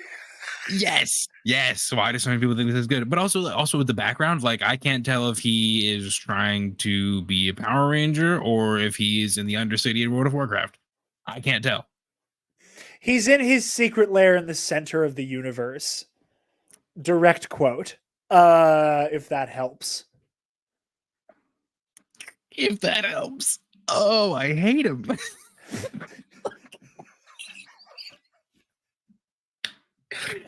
And 330,000 people get notifications that this man uploads this thing. 330,000 people get it. 330,000 people are told when this man uploads a video. That's insanity. Do you want something more depressing? Oh, when I went to pull up this video, he was live.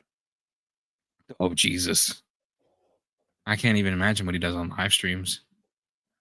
He's still live. Oh, go boy. So he's live with his like live podcast show called Pop Culture Breakdown. The title is Doctor Who is Dead. Feige's job on the line. Wish bombs. The thumbnail is David Tennant's doctor with like a no symbol over his crotch and a pride flag colored TARDIS.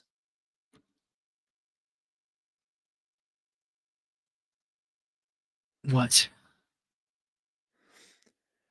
No, David Tennant dick gay phone booth.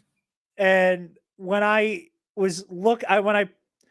put the stream on out of morbid curiosity before we started, one of the highlighted comments, minor content warning here.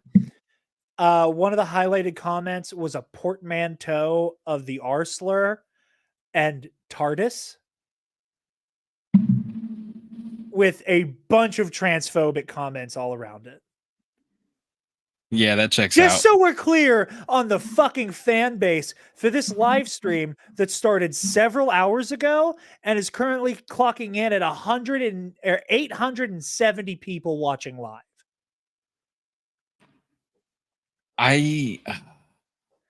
His most recent episode of Pop Culture Breakdown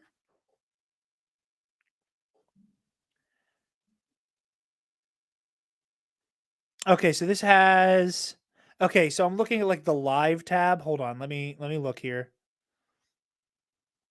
I'm trying to find like an episode of Pop Culture Breakdown to be fair here and like compare. I got you. I'm not seeing one. Maybe he archives the stream somewhere else.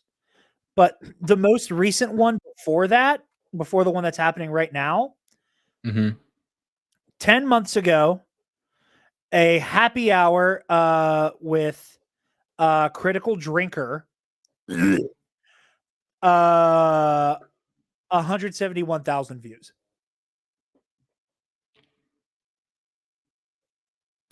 That's insane. I mean, like Andrew Tate gets views too, and I don't understand why. It's like this is dumb. Like the Doomcock thing, IMO is dumb. Because like the whole production is just like it's just insane to me that this dude goes through this much and puts this much into this. You know what my favorite part is about Doomcock? What's that? I want to know why the top of the helmet is so scuffed.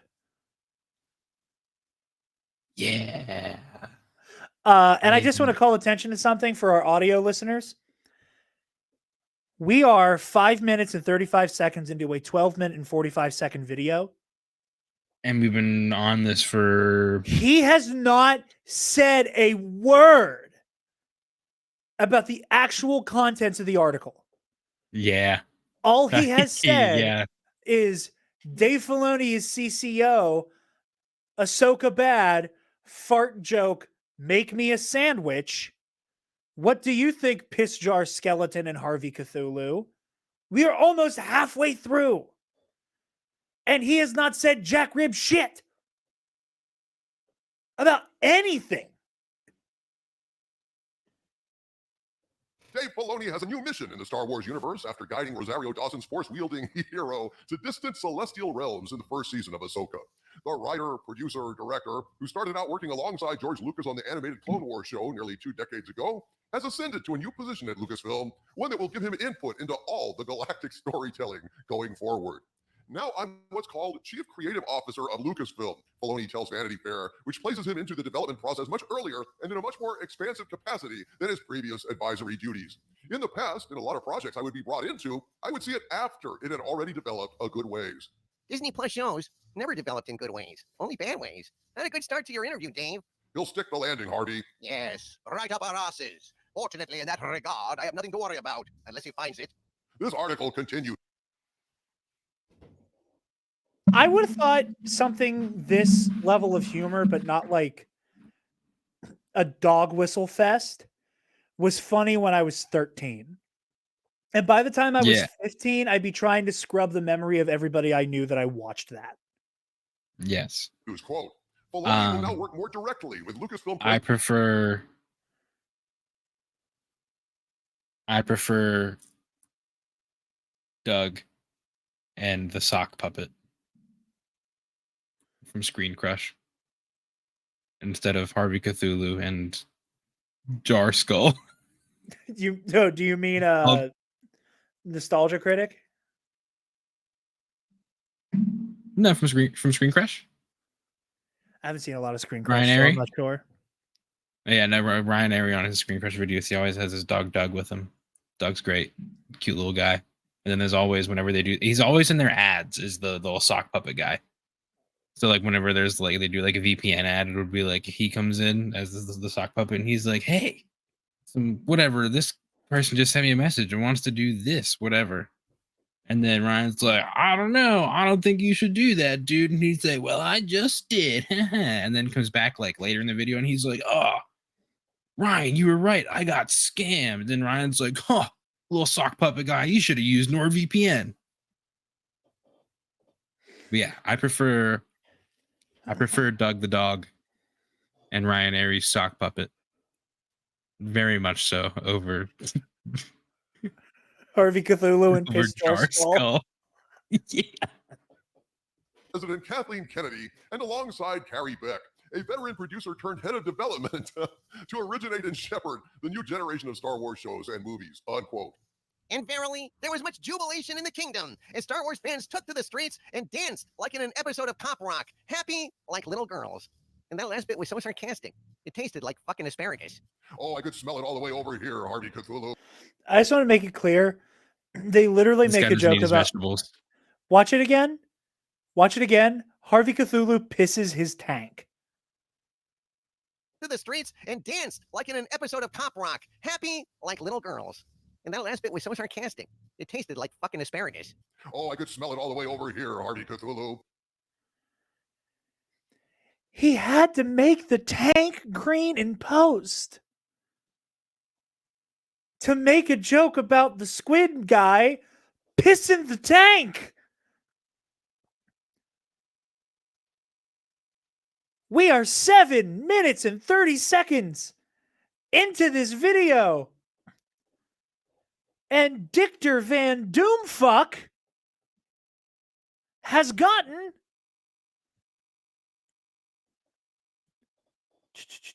What's that, one paragraph? a paragraph and a half. Well, he skipped the second paragraph, so he went on to the third one, but he got halfway through the third one. We are not even 2 paragraphs in toto read from this article. Disgust. And the video's almost over. Of his new role at Lucasfilm, Dave says, quote, "I'm not telling people what to do," Filoni says, "but I do feel I'm trying to help them tell the best story that they want to tell. I need to be a help across the galaxy here, like a part of a Jedi Council almost." He described his responsibilities as understanding the intent of the filmmakers and being a resource to them, based on his mentorship under Lucas himself and his years spent steering the Clone Wars, Rebels, and Ahsoka. "Literally hours now of Star Wars storytelling I have done," he said, before pausing to rethink his syntax. "See, I even phrased that like Yoda," unquote. Oh, sweet release. Back into the piss tank. Yeah. Look, here's the deal, Dave. God knows I've been fair and open when it comes to Disney Star Wars. I've been so fair and open, people at times have accused me, the future ruler of Earth, of being a shill. But they also accuse me daily of being a hater, so you can't win, can you? I always knew that Disney Star Wars sucked, but I knew that there were good people behind the... I've always given Disney Star Wars a fair shake. I've always known Disney Star Wars sucked. scenes trying their best to make good Star Wars under the corrupting influence of Kathleen Kennedy, and I counted Jon Favreau and Dave Filoni among those forces for good. I still believe that Jon Favreau is trying his best, but he's been thwarted and interfered with at every turn. Kennedy evidently hated his success with The Mandalorian, and so she allegedly did shit, like work to get Gina Carano fired, thus totally fucking up John's plans for Rangers of the New Republic, which would star Gina. Kennedy allegedly worked to get the horrible space Vestas shoved into Book of Boba Fett, driving Favreau insane for a brief period, and that really sucked along and hard. Kennedy helped make sure to completely torpedo Favreau's brilliant plot to have Grogu train with Luke Skywalker. John knows what works, and he had set things up brilliantly. So Doomcock again, he's saying that, oh, dude. So in the real Jon world, Favreau. Kathleen Kennedy, her primary concern is that Star Wars makes money. But in nerd QAnon land, Put a girl in it, make her gay. apparently she was so angry that a season of Star Wars television was so successful and loved that she went out of her way to make the next show bad.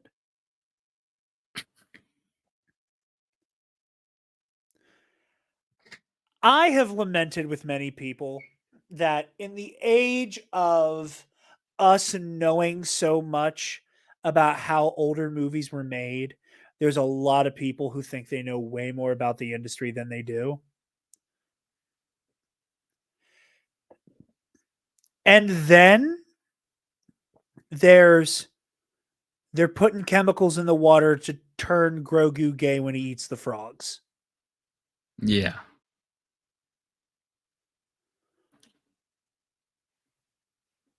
You having fun, Kason? Are you having fun yet? I am. What I was gonna say, dude, so you know the whole, dude. He's like what he was just saying about Jon Favreau. Like he's saying the same thing about Jon Favreau that people were saying about Donald Trump. They're like, oh, he's going in there and he's fighting the good fight, dude, and he's everybody else in the government's pedophiles. Hillary and he's Clinton there to has fight an 'em off. ankle boot on because she has an ankle monitor because she got arrested for eating those babies. It's literally nerd QAnon. I say that and people think I'm being hyperbolic. It's literally the fucking same. Dude, like that was like word for word. Oh my god. Really was well on the road to saving Star Wars. And things never looked brighter than at the end of Mando Season 2. But Kennedy couldn't let that last. And now we come to Dave Filoni. Dave brilliantly conceived a plan years and years ago to use the world between worlds, the Veil of the Force, to erase the hated sequel trilogy and get things back on track. Years ago, I was tipped off from multiple sources that Filoni was going to do this, and the proof is in the pudding. The Veil of the Force was involved in Ahsoka Season 1, but something happened to Dave during those subsequent years. Apparently, he was seduced by the dark side of the KK. He lost his nerve, failed to pull the trigger on the World Between Worlds retcon, and with that one move, all hope for saving Star Wars was dashed because a universe where Luke Skywalker turns out to be a milk-sucking surrender monkey coward is not a universe I can be a fan of. And then, of course, So the inability to watch a fucking movie aside,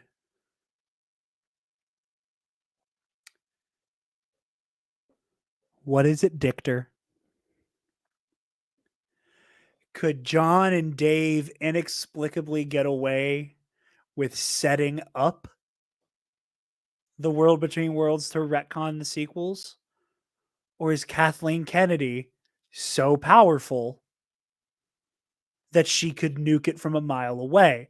Now, again, I don't want to come off as though I am attributing language and terms to this that are too far flung and alarmist. But the reason why I get so caught up on this shit, what is the core element of fascist rhetoric? Your enemy has to be so deeply powerful with the ability to annihilate culture as you know it,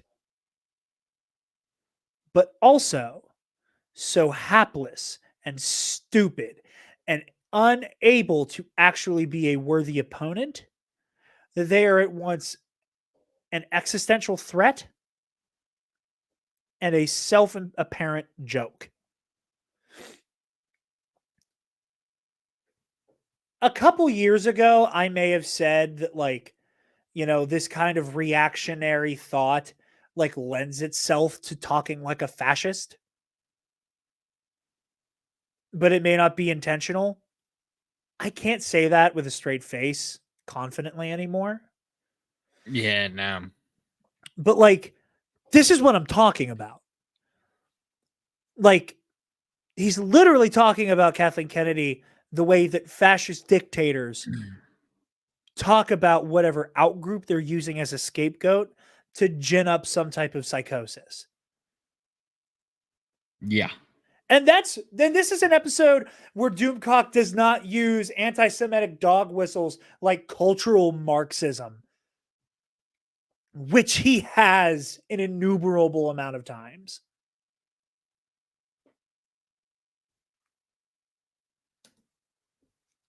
Fuck. to help me, I saw Ahsoka, which pretty much settled the whole question of whether Dave Filoni was going to be the savior of Star Wars. That series was a dull and very badly written waste of time, full of women I wouldn't want to be stuck in an elevator with, much less a full season of shows. In short, it seems to me Women aren't people unless I want to fuck them. that Star Wars is screwed. But also, Now, I am hearing some other I mean, see, now that brings me to another place where it's like, if that is the case and the women only matter if he wants to fuck them, like, what's wrong with Rosario Dawson, my dude? It's like I don't want to validate you here. I don't want to validate that opinion, but what is wrong with Rosario Dawson? And Natasha Luberdizo. And What is Vanessa wrong? Marshall, or not Vanessa Marshall, Mary Elizabeth Winston. And the lady who plays Shin Hati, who's an incredible actor and is beautiful, whose name I can't remember how to say. It's like Ivanka, I can't remember her Ivana last name. Sanko? Ivana Sanko, thank you. Yes. Yeah, like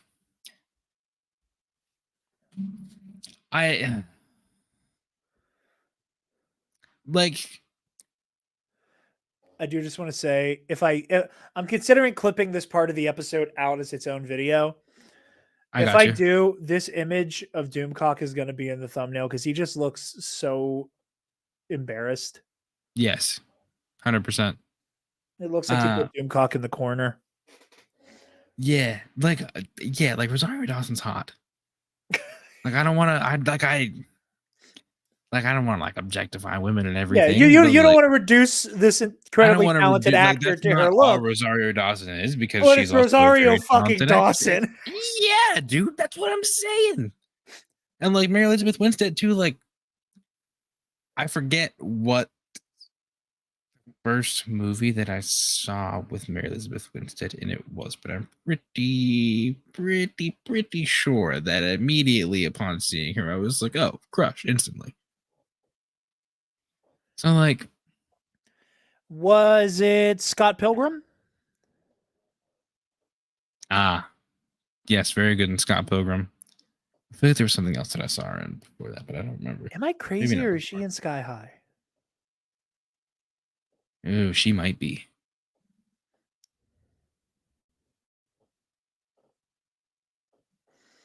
Bro, IMDb. I'm sorry. I know people love IMDb. Yeah, This website is depends. ass. This website is ass. I can never use it. Hold on, I'm trying to find it. Oh, 10 Cloverfield Lane, also good. Yeah, she's Royal Pain in Sky High. That's what I thought.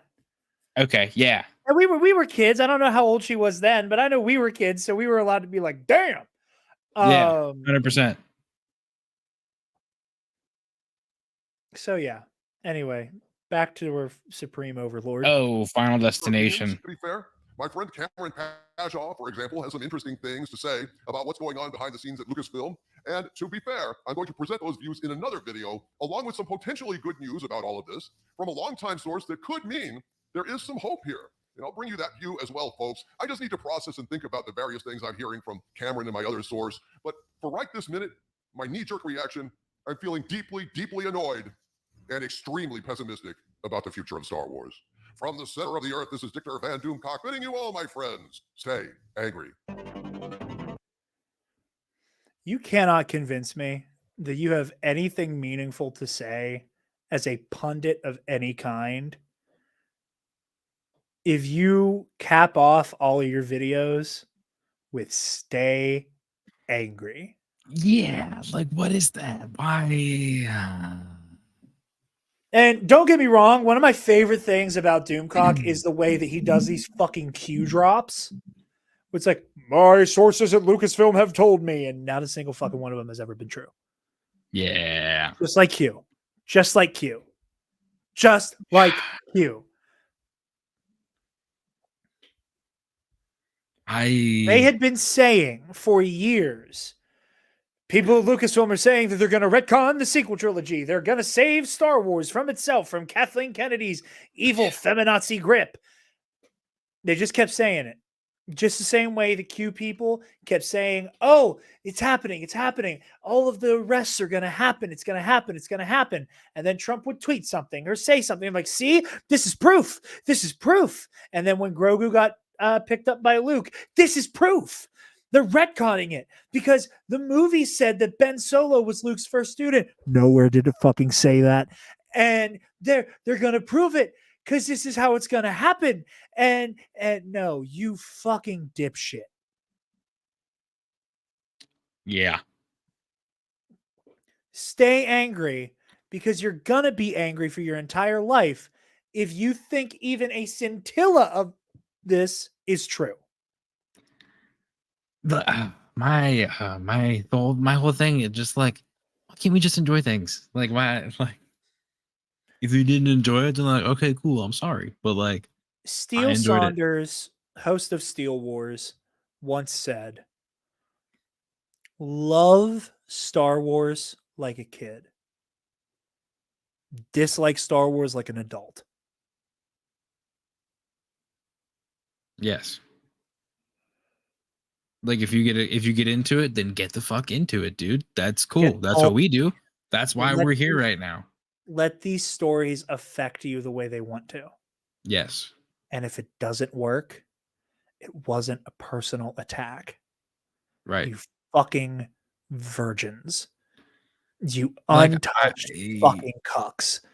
Like I teared up a little bit when Ezra came back in Ahsoka. Just because you didn't doesn't mean that I'm not valid or I have bad taste.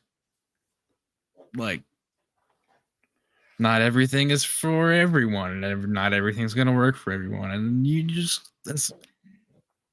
see. Yeah, okay, all right, we're going in on it. We're gonna go in on it. So my thing, all right, Yeah. these dudes that are doing this thing, like that do this exact thing with the whole like the fandom menace chuds. yeah, that stuff, like whether it be the fandom menace, like whether it be Star Wars related or comic related or even in actual politics, because that's what they do.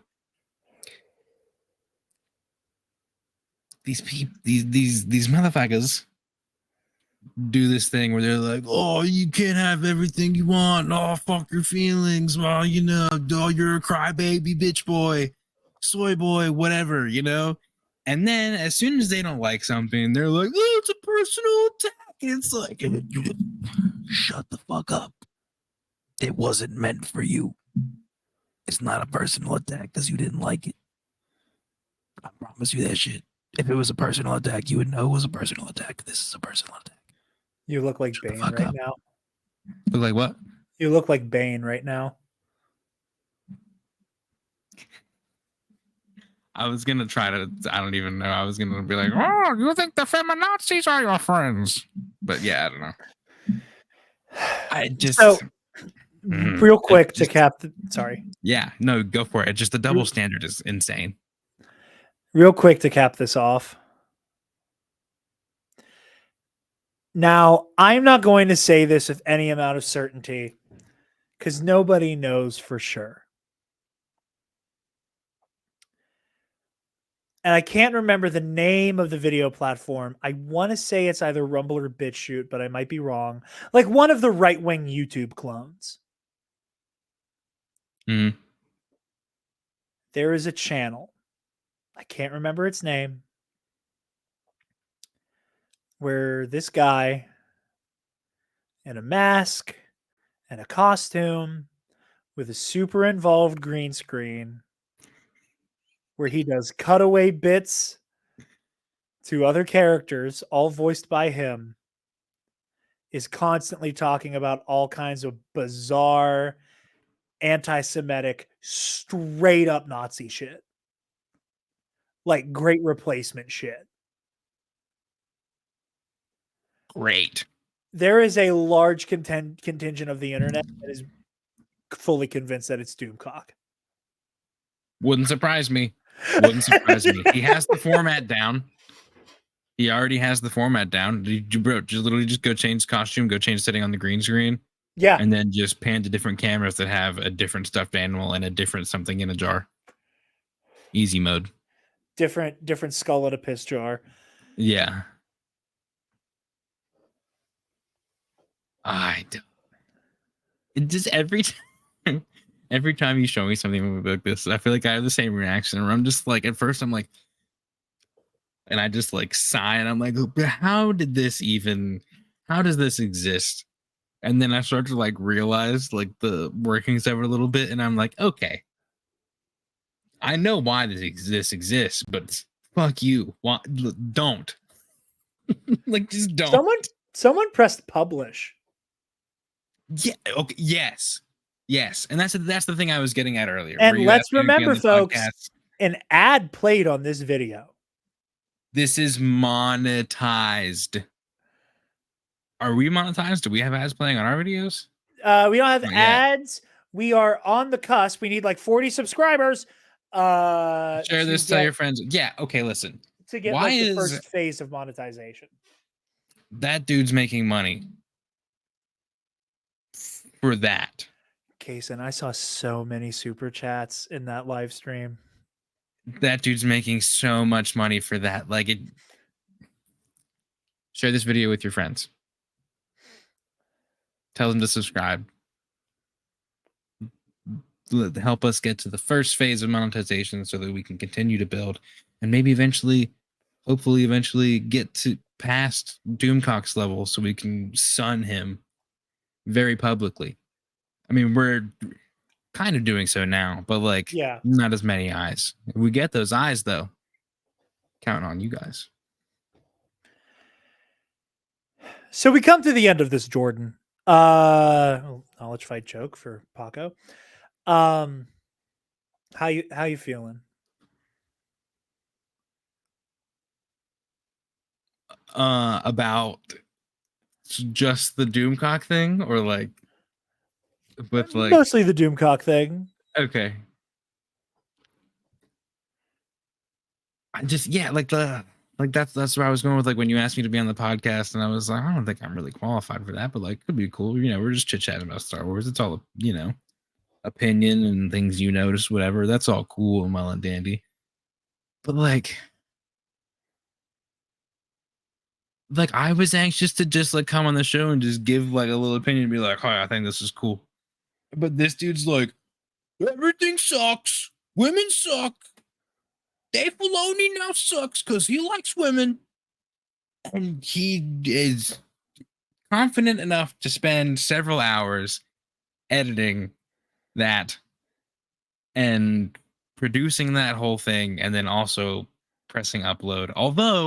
Although I will say this, not confident enough to do it without a whole get up though. Which, like, I don't want to be like, you're kind of a bitch, but like, if you're gonna say it with your chest, not with a fucking modulator, not with a mask, not with the fucking marching band suit on, whatever the fuck that thing is, dude.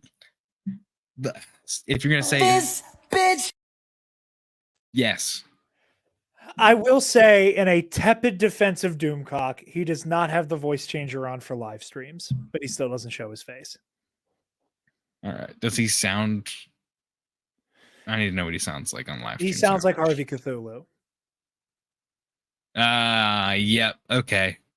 As soon as I heard the Harvey Cthulhu voice, A I little was like, less this guy's- nasally, but Harvey Cthulhu is pretty much his real voice.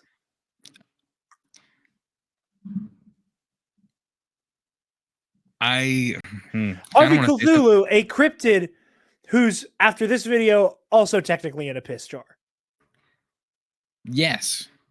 Both of his co-hosts are in a piss jar. That's crazy.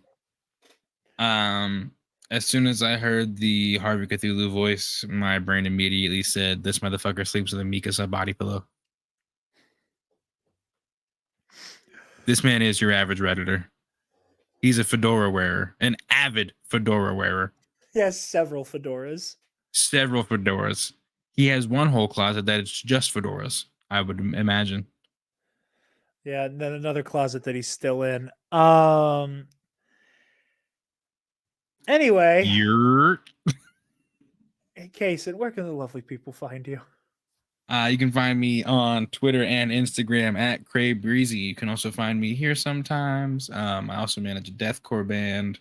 They're linked in my bio. The name is Belvibeth. It's too hard to pronounce and spell and explain, honestly. So if you like death metal, deathcore stuff, you can find them in my bios. My thing is right here for me. It's right here for me, but it might be over here for you guys. I don't know.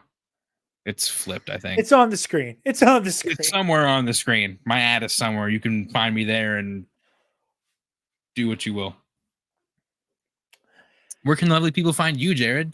You guys can find me trying not to watch this shit anymore at Twitter and Instagram at Dark Jedi 2552. You can also find me on Epic Confrontations. You can find me on Ionized Bastards Season 2 coming soon. Yes. And you can find the Nerd Academy podcast on Facebook, Twitter, Instagram, YouTube, wherever you get podcasts, and on our website, thenerdacademypodcast.com, where if you want to get your hands on some TNAP merch, you can go ahead and click that student store link. Hey, give me $1. T-shirt, tpublic.com. Clip. I'm bad at promoting the merch. There's holiday stuff happening, so you could probably get it super cheap. Speaking of promoting the podcast, Casey, we hear a fun little ditty. Yeah. I love ditties. I was at my day job today, hawking shoes. Yes, as you do. And these two young rapscallions come into the store. One of them holding a bottle and the other one filming. The gentleman holding the bottle walks up to me and goes, "Hey man, I really like your fit. Santa hat goes, the snapback Santa hat goes hard. I love the sweater. The shirt's sick as hell." I was like, "Thank you, man. I appreciate it." And he goes, "Hey, we're trying to get a fragrance off the ground." And kind of gestures towards the camera guy, implying that this is some type of like ad or whatever. And I'm like, you know what? Small businesses, guerrilla marketing, I respect it. Yeah. He goes, "Would you like to smell our fragrance?" Oh no. And I was like, "I'd love to, my friend." So he puts this bottle in front of me, and I put my nose almost right in the fucking hole and fucking gas myself with smelling salts.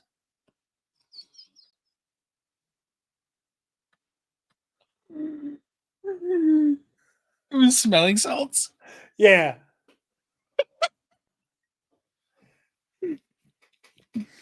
I go, "Ah!" and kind of like do a lap around the store through the stock room. And I come back out, and at least kudos to the asshole filming. He never took the camera off of me.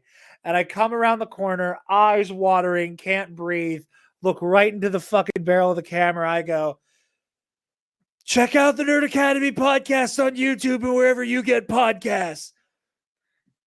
I love that. I I was hope like, it makes "Fuck it into you, their I'm video. taking this shit right back." I was like, "You're Oh, gonna fuck man. with me, you're gonna plug my show, motherfucker." I thought I was 100% sure that you were gonna be like, yeah, it was fart spray, and I was like, oh no. But smelling salts that's also up there for sure. Yeah. So if I ever find that video, I'll link it somewhere. I'll post the clip of me getting fucking attacked. You should have got the dude's hat. I would have if I had not been trying to come down from almost eating smelling salts. Yeah. That's fair. That is fair. But yeah, so look out for that. And if you're feeling generous, you can donate to our Patreon. Give me $1. Speaking of our patrons, thank you to our $10 alumnus. Shit, where'd it go? I gotta get better at finding these clips. I suck. I don't know why you guys watch this show. Thank you to Keandre Lloyd. Colin Provolone. Sir. So good.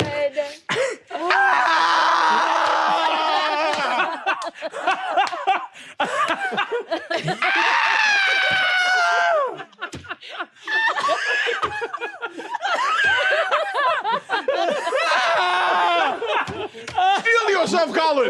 Steal yourself! This is me stealing myself. And to Elonix Jonesis, aka Paco. All right, ladies and gentlemen.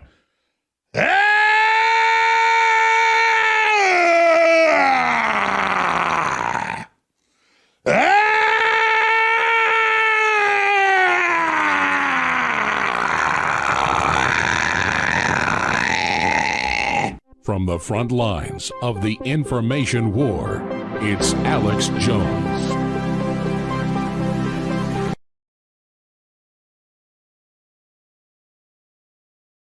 And to Ray Clausen, who asks that you donate to Equality Texas to keep queer kids safe in the Lone Star State.